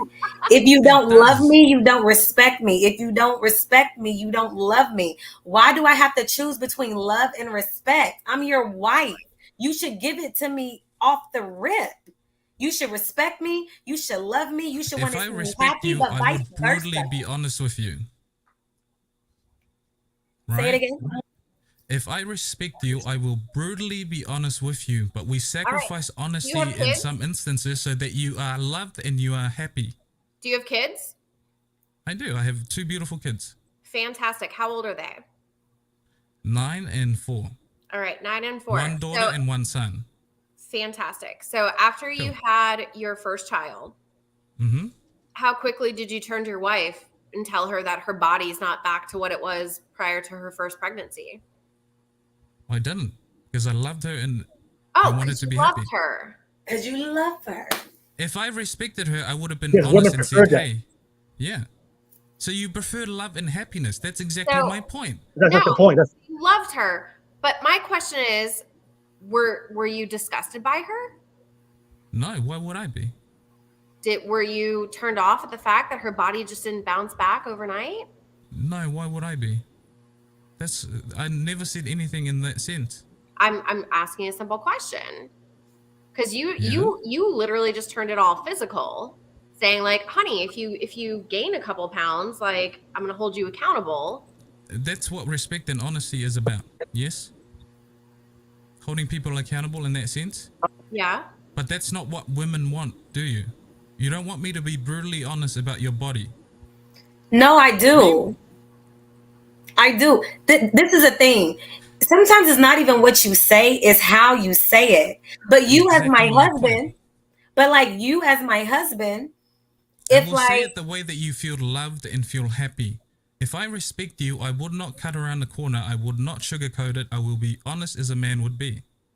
That's not what you want. You want it to be said a certain way that appeals to you. You feel loved, accepted, and happy in this relationship.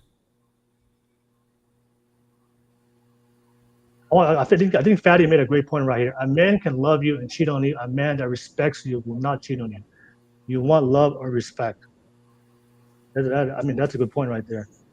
That's why, like I said, like we look for different things. But I want to ask you, ladies, can you respect somebody and still not love them? No. Absolutely. No. Yeah, that's the thing. You can respect somebody, but you don't necessarily love them. Yeah. You can still respect them, right? You can respect somebody and not like them, but respect them. Well, are we talking about just somebody, or are we talking about relationship too? Like I can respect my husband, but like not be in love with him. Why would you be married to somebody you're not in love with? Exactly, and then that's it, and that's what I'm saying. I have to marry for love. It has to be more than just respect. I need to feel something. But I can respect is much more important for a man than love. Clearly, because No, I want to ask, do you understand why respect is much more important? Now that you put it into your words, I understand, I guess, from a man's standpoint. Yeah. But women, like I said, we are emotional creatures. And so we have to feel that love. We have to feel like, I have to feel that. Yeah. Coming from a man, listening to you, okay, I understand. I'm not arguing that. I'm not arguing that at all. That's why I said men prefer respect, whereas women prefer love and happiness in relationship. I'm not saying we wouldn't want to be loved or to have happiness. It becomes a byproduct and being good people to each other and being better for each other. But we prefer to be respected above all things. Whereas women, you prefer to be loved, to be happy, and to be accepted. Yeah, but I still say, like, if you love me, you're not going to cheat on me. If you respect me, you're not going to cheat on me. I still think it goes hand in hand. Okay. In my opinion. What do you mean can by love someone and still betray someone, right?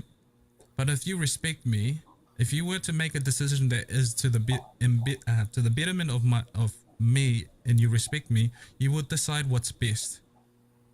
But you can love me and decide something that is completely not the best for me. That's why mothers shelter kids, because they love them so much, but that's not the best course of actions for children. Right? Love can kill, whereas respect, you would protect what it is or who it is that you respect. Why? Because you find something or a value within them that is true to what you want or what you see in other people that you treasure. That's why respect is much more important for us men. When we go out into the real world, it's not going to be nice to us. So we want other men who respect us. At all. I know, but it's harsh. I know, that's the whole thing about this thing where we are talking about. We want men to step up and be good men, not nice, vulnerable men. Whereas you have a lot of women now who are telling men, no, you have to be vulnerable, you have to be emotional. I get what you're saying, and I hear it 100%. Trust me when I tell you I do. But you have to understand that in the modern dating world, us women are going through that same fucking shit. I know. I know you are. Like, and that's the problem. And trust me when I tell you, I'm that woman who wants to bring tradition back. Like, I want to bring that traditional back. Like, I would love nothing more than that. I don't want to have to go on dating apps and, you know, try to find my match by swiping right on them solely based on, like, I want the man who's going to come up to me in the middle of the grocery store and just tell me that I'm stunning. Like, I've had that happen before. And it's like, you know, but us women, like, we deal with the same shit that you guys deal with, and we are not given the credit that we deserve to have, that we have to do this shit. We know. You We don't. know because we know because we. You know the reason why you women don't think we don't get it is because we've done this for millennia. We have been the sole provider. We've been the protector. Then for why do you not millennials. give us enough credit and respect? Because it's slavery. A man getting up every morning to go out and work and provide for his family is slavery, regardless of what his stature is. It is absolute slavery. So why do we And credit you don't other think people? What is it for a woman?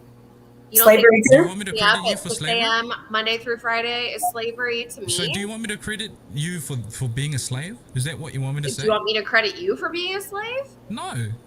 That's why What have you been doing? that's why I do what I do, so that my wife can stay at home and choose what she has to choose, whether to be a woman of the house or to go out and study, and to give her the option to be a woman. Okay. That's what my point. Well, not all us women have that luxury to have a sponsored life. Hello. That's what I'm saying. So why do you want credit for that? We don't like going out and working, but we do it because it's a responsibility that we have to carry. If we want the good, loving I don't want the woman, credit that I do it. I want the credit that I take the initiative instead of living at home with my parents or mooching off some guy, that I actually step up to the plate and provide a house for myself. that's what you call an adult. Yeah. I mean, You want credit for just being a normal adult? we don't get credit at all. That's what I'm saying. Is for men, we do that, but we don't Okay. get credit at all. You guys, again, you're trying to split up what the conversation is You versus want credit for what being I'm saying. You for literally having just the said, incentive. I work so I can provide a home and so my wife can stay at home. I don't have a husband to allow me to Yeah. stay at home. Yeah. Okay. Okay. You want credit for taking the incentive to go out into the world and be So a strong, instead independent of woman. using a man for his money, or instead of living at home with my parents, or instead of fill in the blank, I took initiative. I took control. Tegan, stop it. Place. I have a toddler and it's called a dog. Yeah. Go ahead. I don't remember where I was. Human ones are worse. They talk back. Facts. That you don't have a man to do that for you, so you have to go out I don't there have a and do man that, to do that for me. Neither like would I want him to do that for me, you know? So it's like, I don't know. I mean, would you prefer a guy to do that for you if you had an option? Yes. If To you let would me you prefer the control. guy to? Yeah, if you had a guy that would you prefer him to like be able to be financially secure enough that you don't have to work if you don't want to? I want to work. But yeah, but you have the option. Like, if you want to work, you don't have to. Like right now, you have to Like- work. To have to. Like, would I just like to have that option? Is Yes, that? yeah. I That's mean, what it I'm would be nice to have that option. Yeah. Again, What would you prefer? you ask us that question, and of course we're going to say yes because it sounds like a luxury. But at the same time, I feel like it's devaluing us as women because we've had this conversation No. over the past 2 hours. Oh, that because this is the same thing every are as woman. smart and we are as motivated and we're as capable as men. So who's to say that I'm not making enough money for my man to stay at home? You know, so like I feel like that's a double-edged Okay. sword, and you're poking the bear. I'm going to with 2 ask this minutes left in question. the This is podcast. a very serious question, Shannon, and please, Shenequa, answer that. How is a Shenequa. stay-at-home mum a devaluing of womanhood? What's wrong with that? That's beautiful. I think that's the amazing, most beautiful thing that a woman can ever do. I, as a man, cannot hold down a household like a woman can. I cannot create a home like a woman can. That is an absolute beautiful thing that I'm amazed every day that I walk into the house and see my woman being the mother that she is and taking care of the house. How is that a thing that we now call devaluing women when they do that? I don't understand that. But that's what you said. Just made that as a comment. It's not though. But You just said, again, by reducing women to stay at home, we are devaluing what they can do. We are not.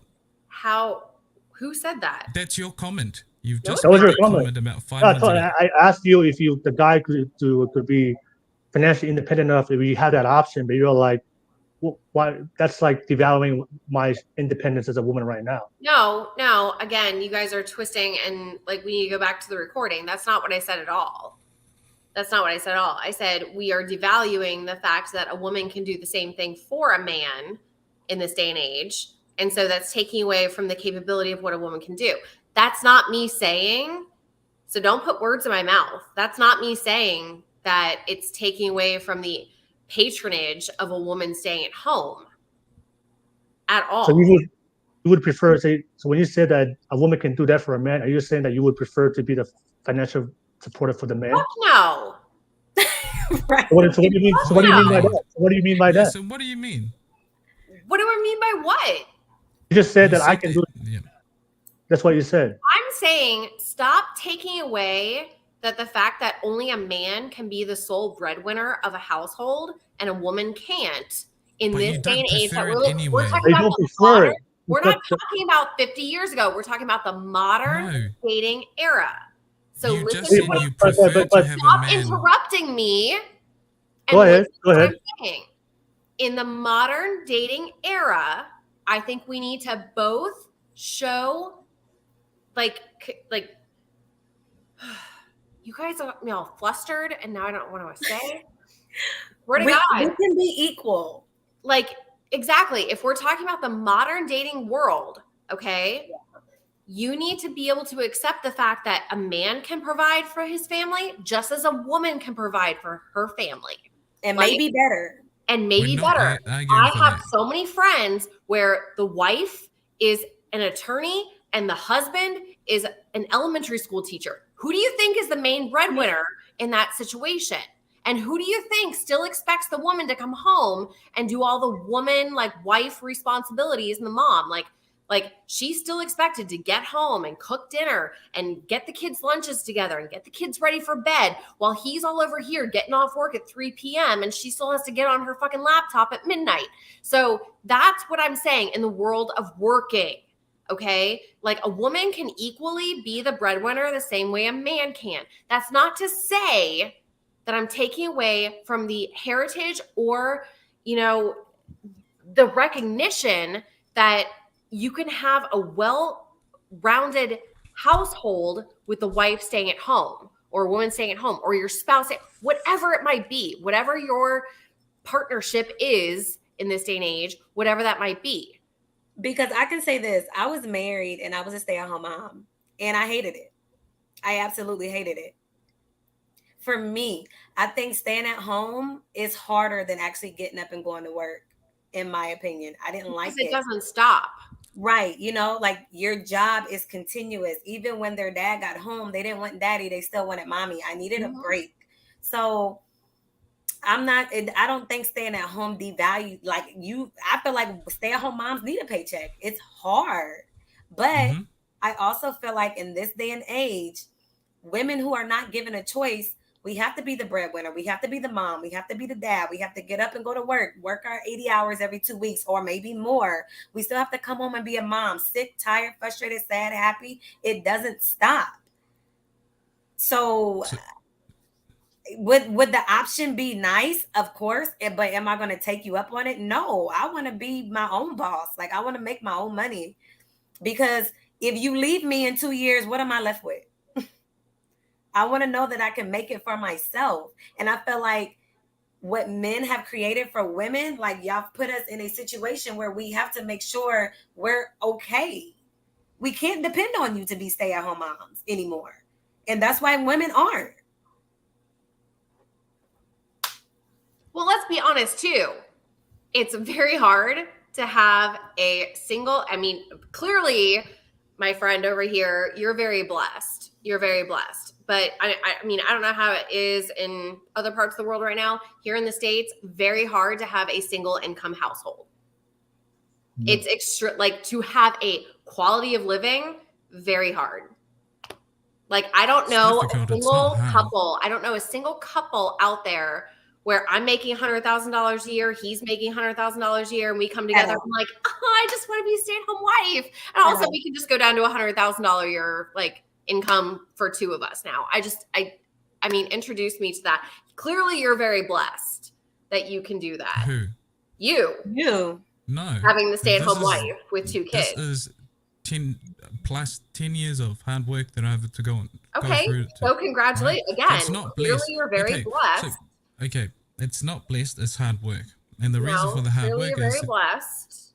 That's a blessing. That's a blessing. It is a blessing. It really that is. You've been able to have the gumption, the physical ability, the intellect, all of the above to. So if you were to say that to a man, okay, you just have to be blessed to be able to provide for your family. Is that productive, or would you rather say, hey, it took me over 10 years. There are certain values that I had to build as a man. Here are they. Get up in the morning and go to work. Why? Work shouldn't make you happy. The byproduct of what work will give you as an option should be the thing that makes you happy. Are you fucking That's much more productive.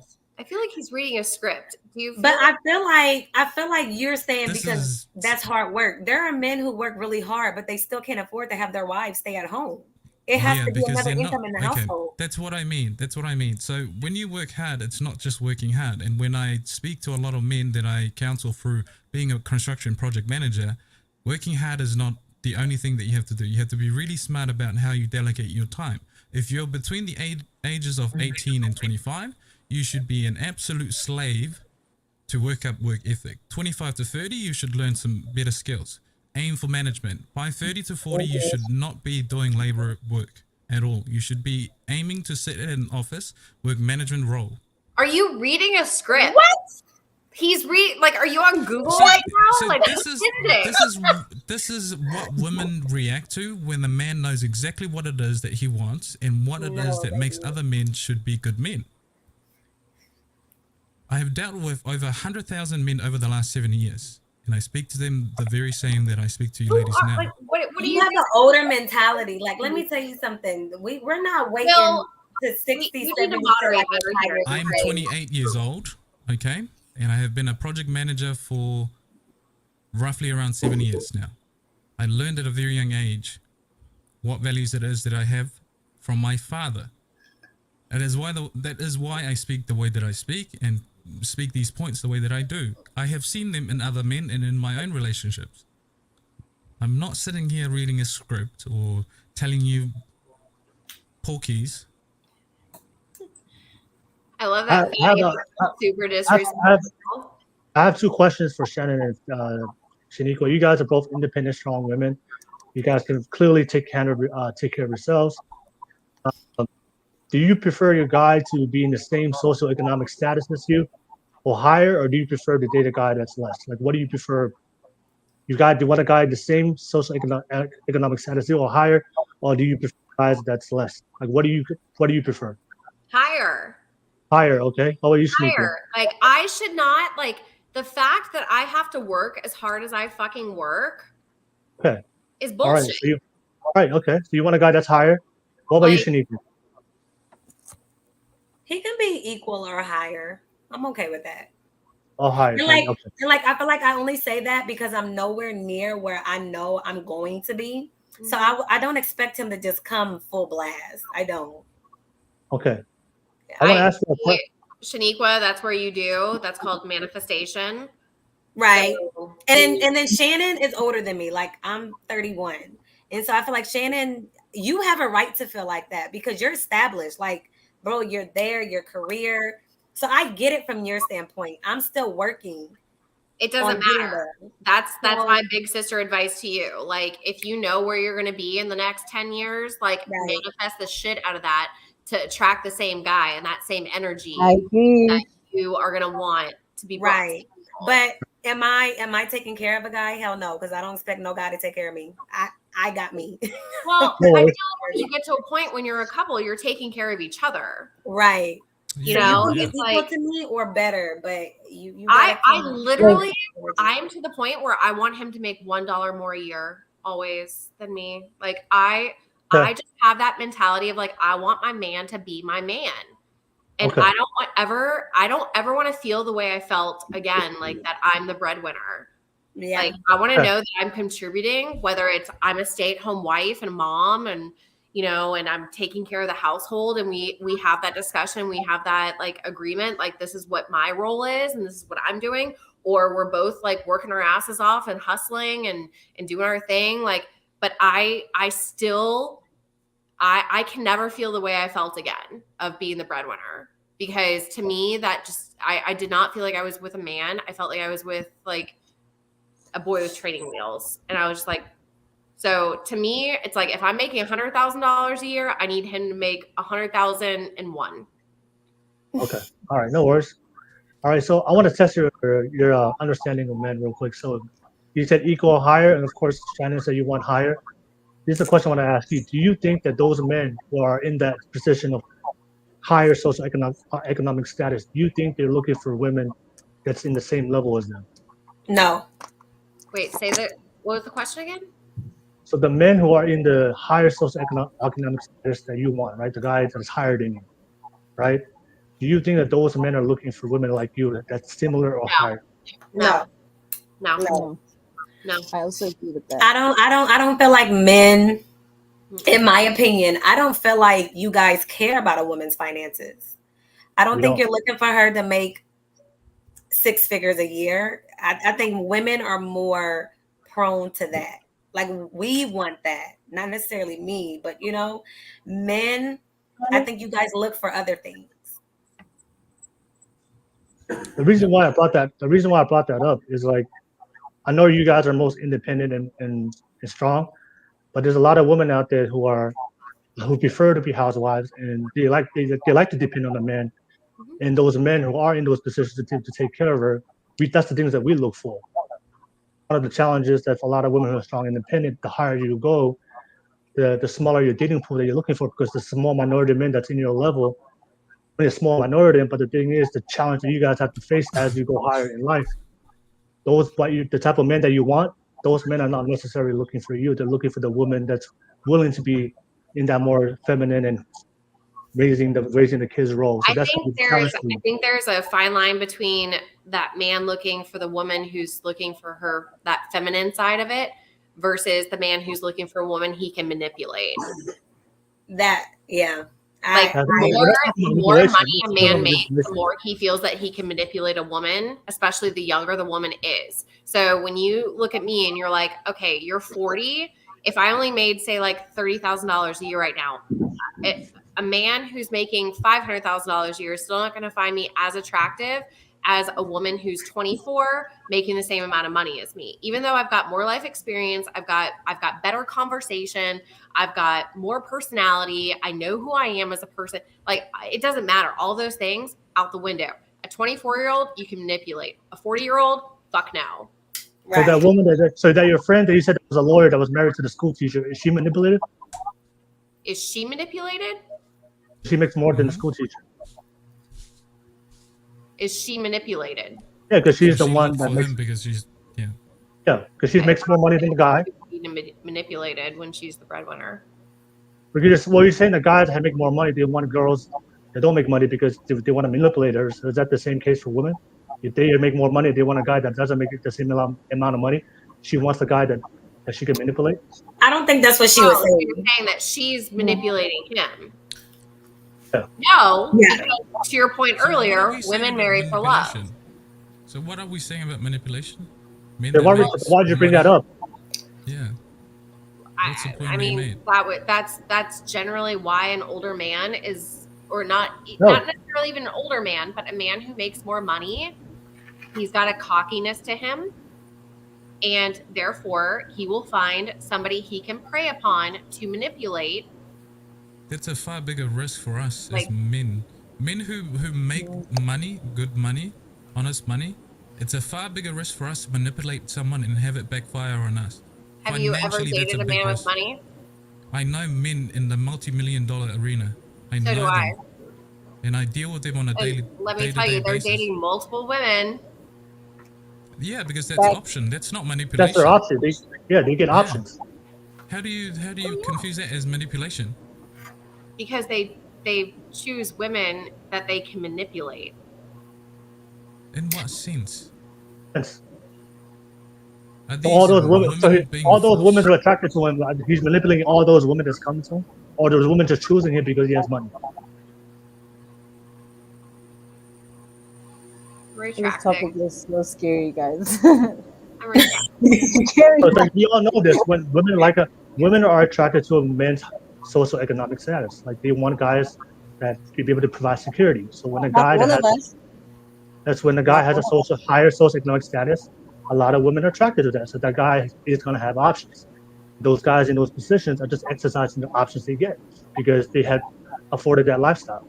So you guys are contradicting yourself as much as you claim that we are contradicting ourselves. What are we Saying contradicting? He's got multiple options. So that's a high body count. So you're We never taking on said more men- risk by fucking more women because you said have the it ability doesn't And bringing me matter. back to STD. which It means that doesn't you've matter got for more a options. man. You go straight to the point. That is We that never- clean, man. Nah. We never said a high body count for a man is important. No, a high body count for a woman is. Hence why a those high- men. Bro. Hence I why gotta those go. My men. question Gotta is, go. okay, I gotta go. for a man, Y'all what gotta is stop your that. what is That your, is your crazy. limit for God. men? For women? You That is just crazy. you just basically said exactly what you were Okay. trying to defend. The more What was I The trying For to the defend? men.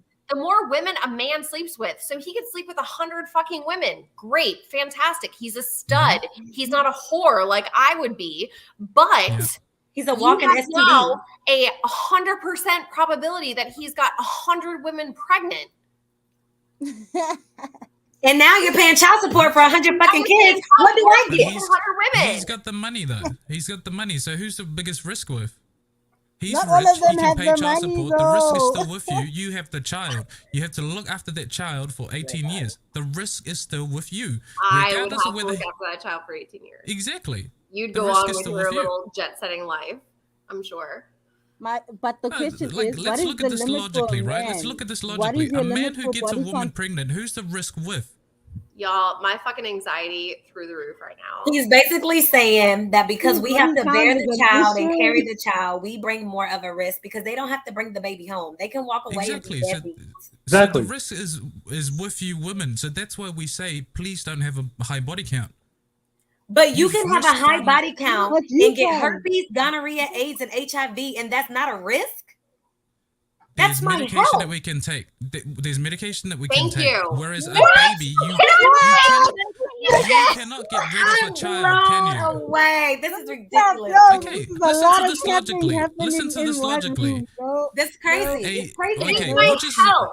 okay, You're which is fucking- a far if you had sex with 1,000 people and I had sex with one person and I had sex with you and all of a sudden I contracted herpes, HIV, gonorrhea, that's all of a sudden because I'm a slut? No.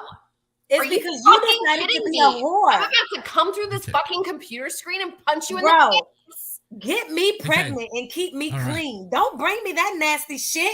Seriously. What is the point of this argument? So what is the point of this argument? We said Because men's you're body making count doesn't excuses really for a matter. man to be a whore and telling me I can't be a No. whore because I Okay, can what get is pregnant. what is the man's limit for his body count when it's Oh, towards none. a woman? For you to None. cut off. Men have no limit. No. Men Infinity. have no limit. No, Infinity. listen to the question.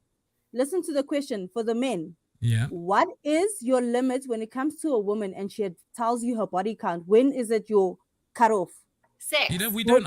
Okay, when We're we speak definitely about body count, conversation I made a very clear point before why a high body count is not a preferable partner for a man. It is the reason why women act the way that they are when they're promiscuous, being very disagreeable, like a majority of you women are right now with me. But that That brings is a that quality means that flip men the don't script. look That's for the same in thing with you long-term guys. relationship. But then So you guys do Sorry? the same thing. You Yes, guys also because do the same thing. You can't it's contradict natural to yourself us. like that because It's that's what natural males are to doing us. too. it's natural to us to be disagreeable. That's why we are competitive in the arenas that we are. That's why high risk careers are predominantly male, because we have to be disagreeable. Which one is this one? Like This is why men occupy. This is why men occupy. I can't live for 27 Let's years. go one. Let's go one by one. Let's go one by one for audience that are listening right now. It's natural for men to be disagreeable. That's why we predominantly occupy the STEM field, whereas social studies are where women predominantly occupy. Nah, fam. I'm disagreeing with that. I disagree wholeheartedly. You come on this what do you earth disagree and you with? So what do you expect disagree with? God gives you so many people. You're gonna have so many heartbreaks, and you expect me to have a body count of 3 at the age of 30. So why is everybody placed on this earth to have attraction for each other? You said God. What are we Does your attracted God to preach then? promiscuity? You said God, and does your God preach promiscuity in women? Whatever that word is. Okay, let's take away the whole God thing. But we're placed as humans on this earth. There's many human beings. We all placed with feelings and attractions. You telling me you're going to live for the next 30 years, and you're telling me your body count is going to be 2 because you're going to have attraction towards other human beings that are walking, and you're going to only have attraction for 2 people, and there is like 20 million, billions and quadrillion people on this planet. I didn't say anything about attraction. Said It's not, what but we're it's discussing still, is body when count. you have body counts, in order for you to have your body counts, what do you need? How do you get to your body counts? By having sex with multiple different sexual partners. So how do you guys get to that point into having sex? What causes that? We don't care. That's not the question. High body count is what we care about.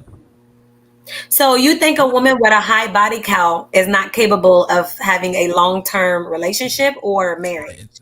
It is proven with studies, and not only that, you can tell from a woman. As a man, I can tell from a woman who's very disagreeable based on her behavior, strong, independent, that she's not someone that I would rather be with.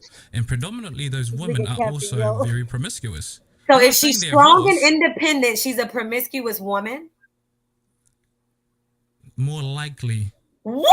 Nah, fam. If she's strong and independent, that means she's a promiscuous woman. You really just probability. The probability is more high. likely.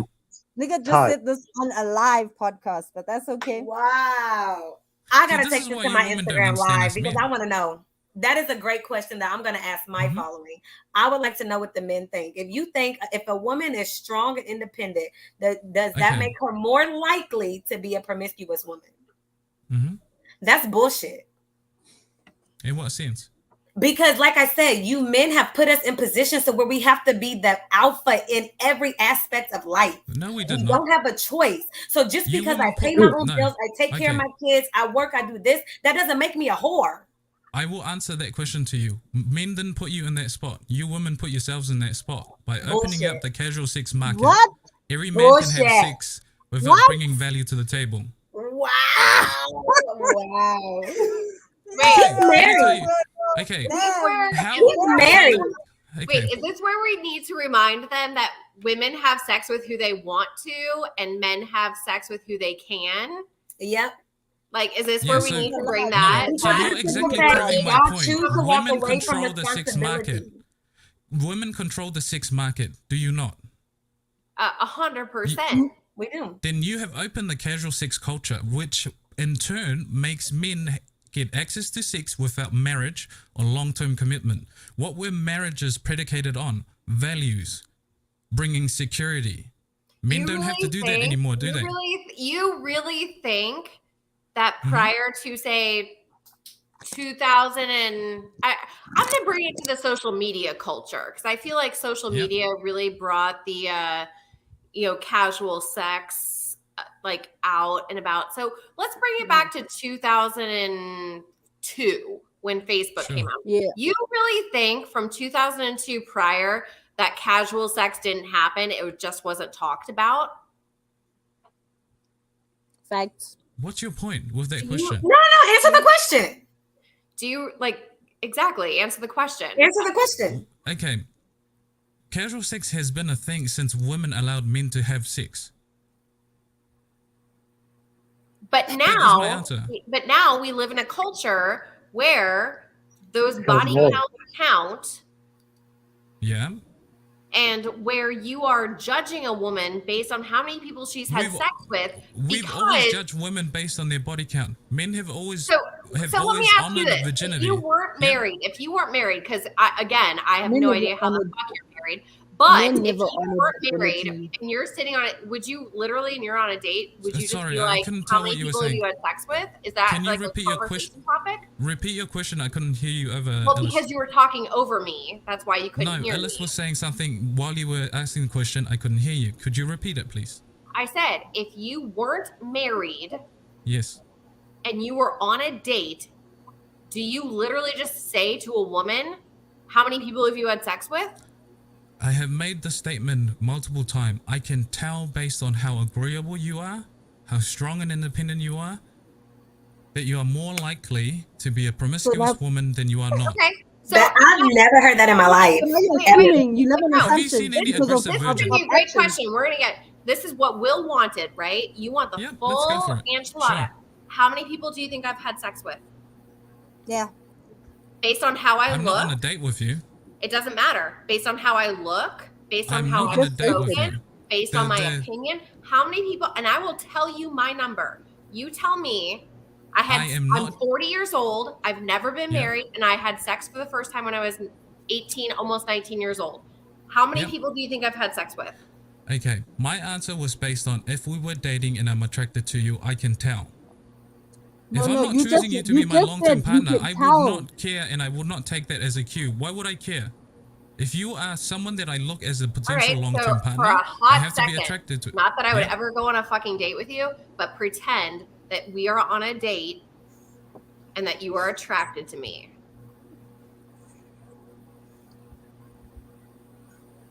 What? I've just made my point. You haven't made a point. Really interesting. He hasn't made a point. Like, how many people have I had sex with? You're so good at this. Why does that matter to me? Why does that matter to me? It matters. It's an example. You said you can tell, you can assume. You just said you live on assumption according to her persona. Because she's a strong, independent woman. That's not a hypothetical. I can tell if I'm dating you. Dating you in real time, not over an online podcast. Yeah.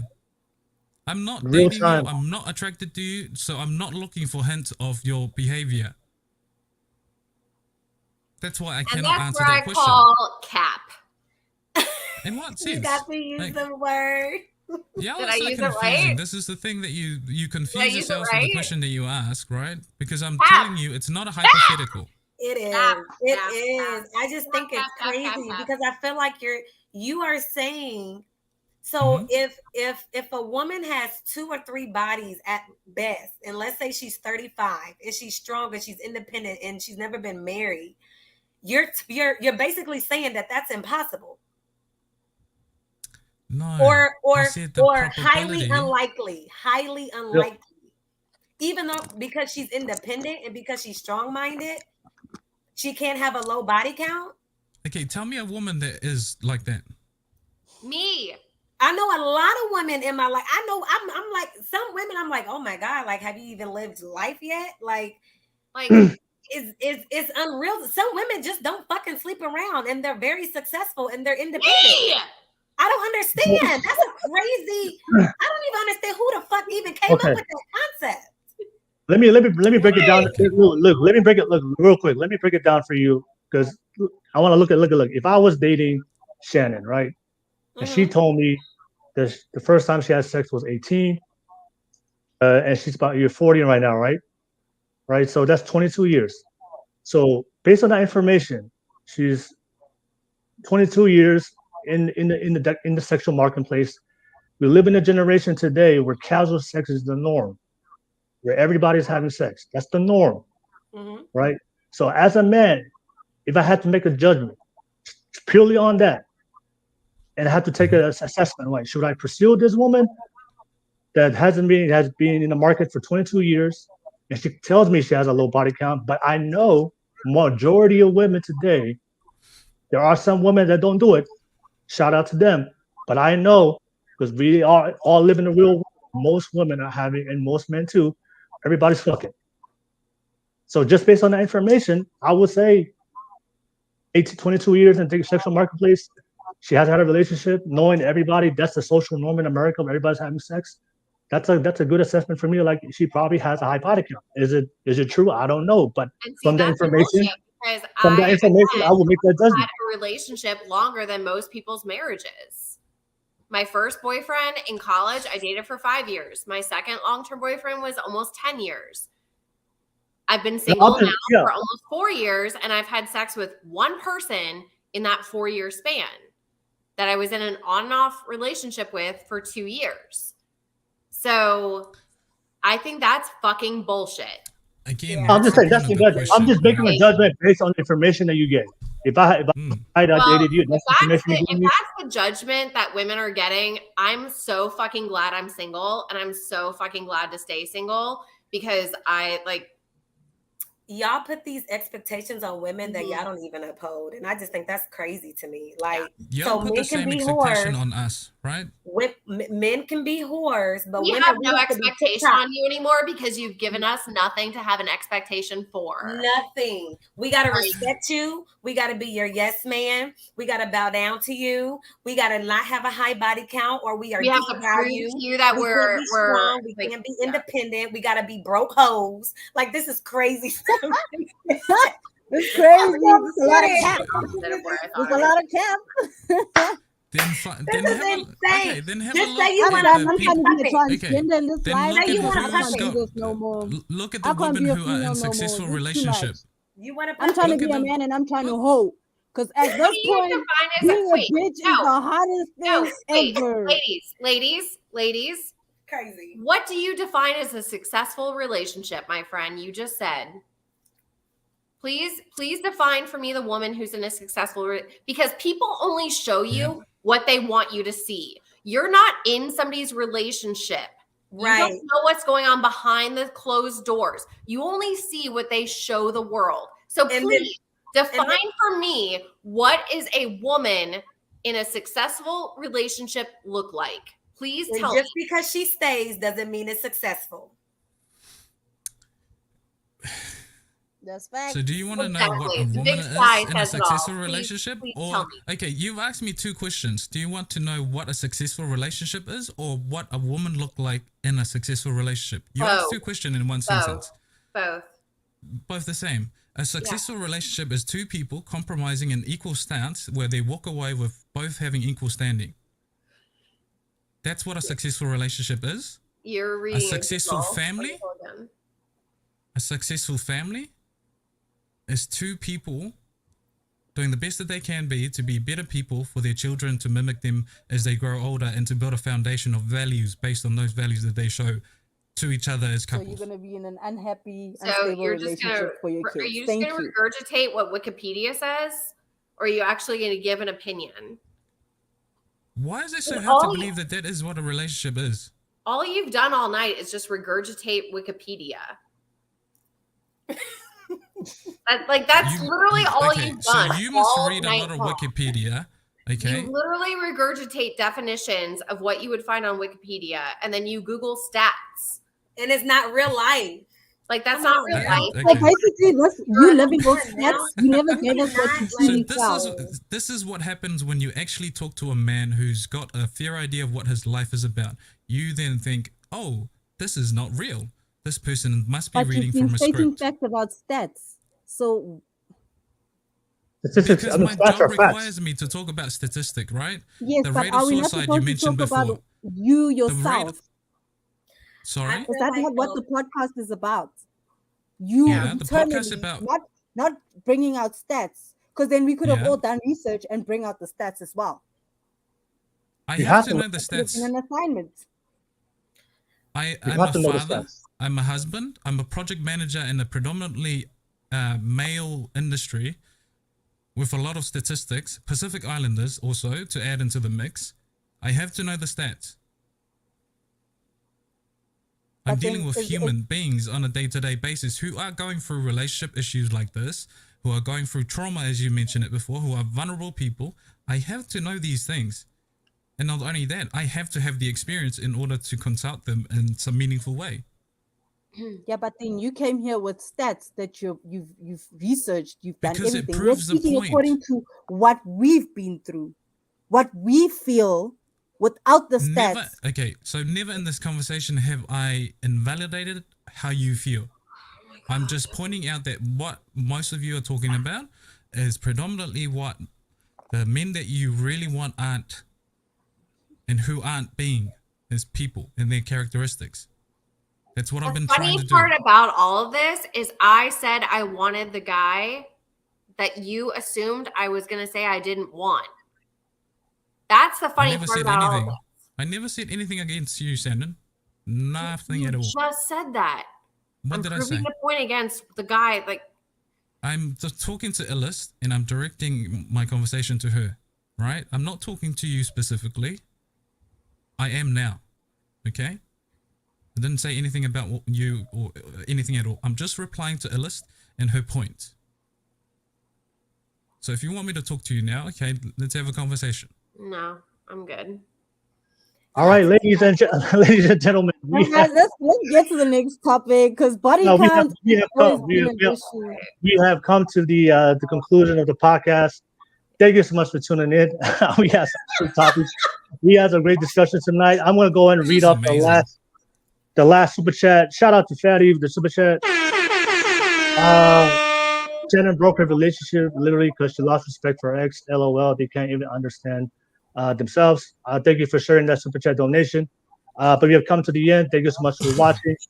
And like I said, we're just here to share our opinions and have an open discussion, open dialogue. We don't have to agree with this is okay. But the whole point is really let's have this conversation. And I appreciate all the guests today for coming on and having this discussion. And thank you for all the feedback, everybody on the live chat. I'll just ask the ladies real quick, just your final thoughts, and then drop your social media handles. How can people find you if they want to support you on your channels real quick? So Shenequa, final thoughts, and how can people find you? Final thoughts is how men think is bullshit. I can't believe you guys. Straight to the point. I'm appalled, but you know what? You have created an amazing discussion for me and my followers this week. You can follow me on Instagram at Shenequa. We are growing in followers. I believe we're probably at over 11K, so that's great. So follow me. Ladies, follow me because we got to talk. Seriously. All right, no worries. Thank you, Shenequa. Hey, I appreciate your opinion. That's yours. No worries. Shannon, I'll go ahead and final thoughts, and then how can people find you? Final thoughts. It's always interesting hearing guys and girls' opinions because I don't feel like every man thinks the same as some of the men we spoke to tonight, put it that way. So I'm Shannon Lewis Official on both Instagram and TikTok. So like Shenequa said, ladies, I am coined the big sister on TikTok. So please follow. Please come start the conversation. We've got a lot more to talk about. We've got a lot more to talk about here. So. All right, no worries, Shannon. And I appreciate having you on, and you were very entertaining tonight. Thank you, Shannon. Illest, go ahead and final thoughts. And thank you for being part of the show. I know you had some network problems. I appreciate you putting in the effort to come on. So I appreciate you, Illest. Yeah, final thoughts, and how can people find you? Okay, I just want to apologize for the network, guys. Welcome to South Africa. Everything is just slow the side. But you can find me on Instagram as per my handle right now on the podcast as Illest Dimples. You can also catch me on TikTok as well as at Illest Dimples. And my final thoughts is we are all different in this world. We just have to have patience for one another. We're all human. We all make mistakes. But for the last topic, guys, please don't hold people against their will for having higher body counts. I mean, everybody has their own way of living, and some situations you don't ask for as well. So have patience and learn to love one another. It doesn't matter what your body count is, man. Come on. Love will always conquer, always. All right, no worries. Thank you, Illest, and shout out to South Africa. Thank you, Illest. All right, and last but not least, Daniela, I know it was you were in a battle tonight, but I appreciate you being here and open discussion with these ladies. But yeah, final thoughts. No, this is amazing, and thank you very much, ladies, for shooting out the questions. The reason why I thank you is because majority of modern day is that people are so quick to say their opinions and their values without having to defend them from other people. All right, so I enjoyed tonight in the sense that you ladies were coming in hot, firing on all cylinders, and I appreciate that. Those are the conversations that I have with other men and the peers in my in my group, and this is how we test how truly robust our values are. I do ask you to go back and rewatch this, okay? Rewatch what I say and what it is the questions were. I've answered the questions that you've asked, but do rewatch them with somewhat of an open mind, okay? I have not said in any of the things that I've said that this is black and white, predominantly, preferably, high possibilities. Those were all terms that were used. But in saying that, thank you once again for having me on, Will, and to the ladies. Man, it was a hot take, and yeah, enjoyed it. Thoroughly enjoyed it. I did. No worries. Thank you very much. Hey, this is what we do in the government. I'll have to check Wikipedia now, because apparently they're writing something that I said. I enjoyed it. Yeah, that's what makes a conversation interesting, right? We can have our different opinions. I've learned a little bit of something from men. Men are stubborn. They will always be stubborn. Yes. Oh my God. Be a puppet. But that's okay. We still work in a group. I loved it. It was fun. No worries. You guys are watching this right now. Everybody in the live chat, thank you so much for tuning in. Thank you so much for everybody in the live comments. If you guys already know what to do, press that like, subscribe button real quick if you enjoyed the conversations. Also, I will drop the links in of all the ladies' social media panels on the description below, so you can follow them. Please support them in everything they do. I want to be able to thank them for being on here tonight. And ladies, one more time, thank you so much for being here, taking out busy times out of your day to be here. Do this every single Saturday, so get ready for the next show next week, same time. Ladies, peace. Have a great night. Follow me. Bye, guys. Thank you.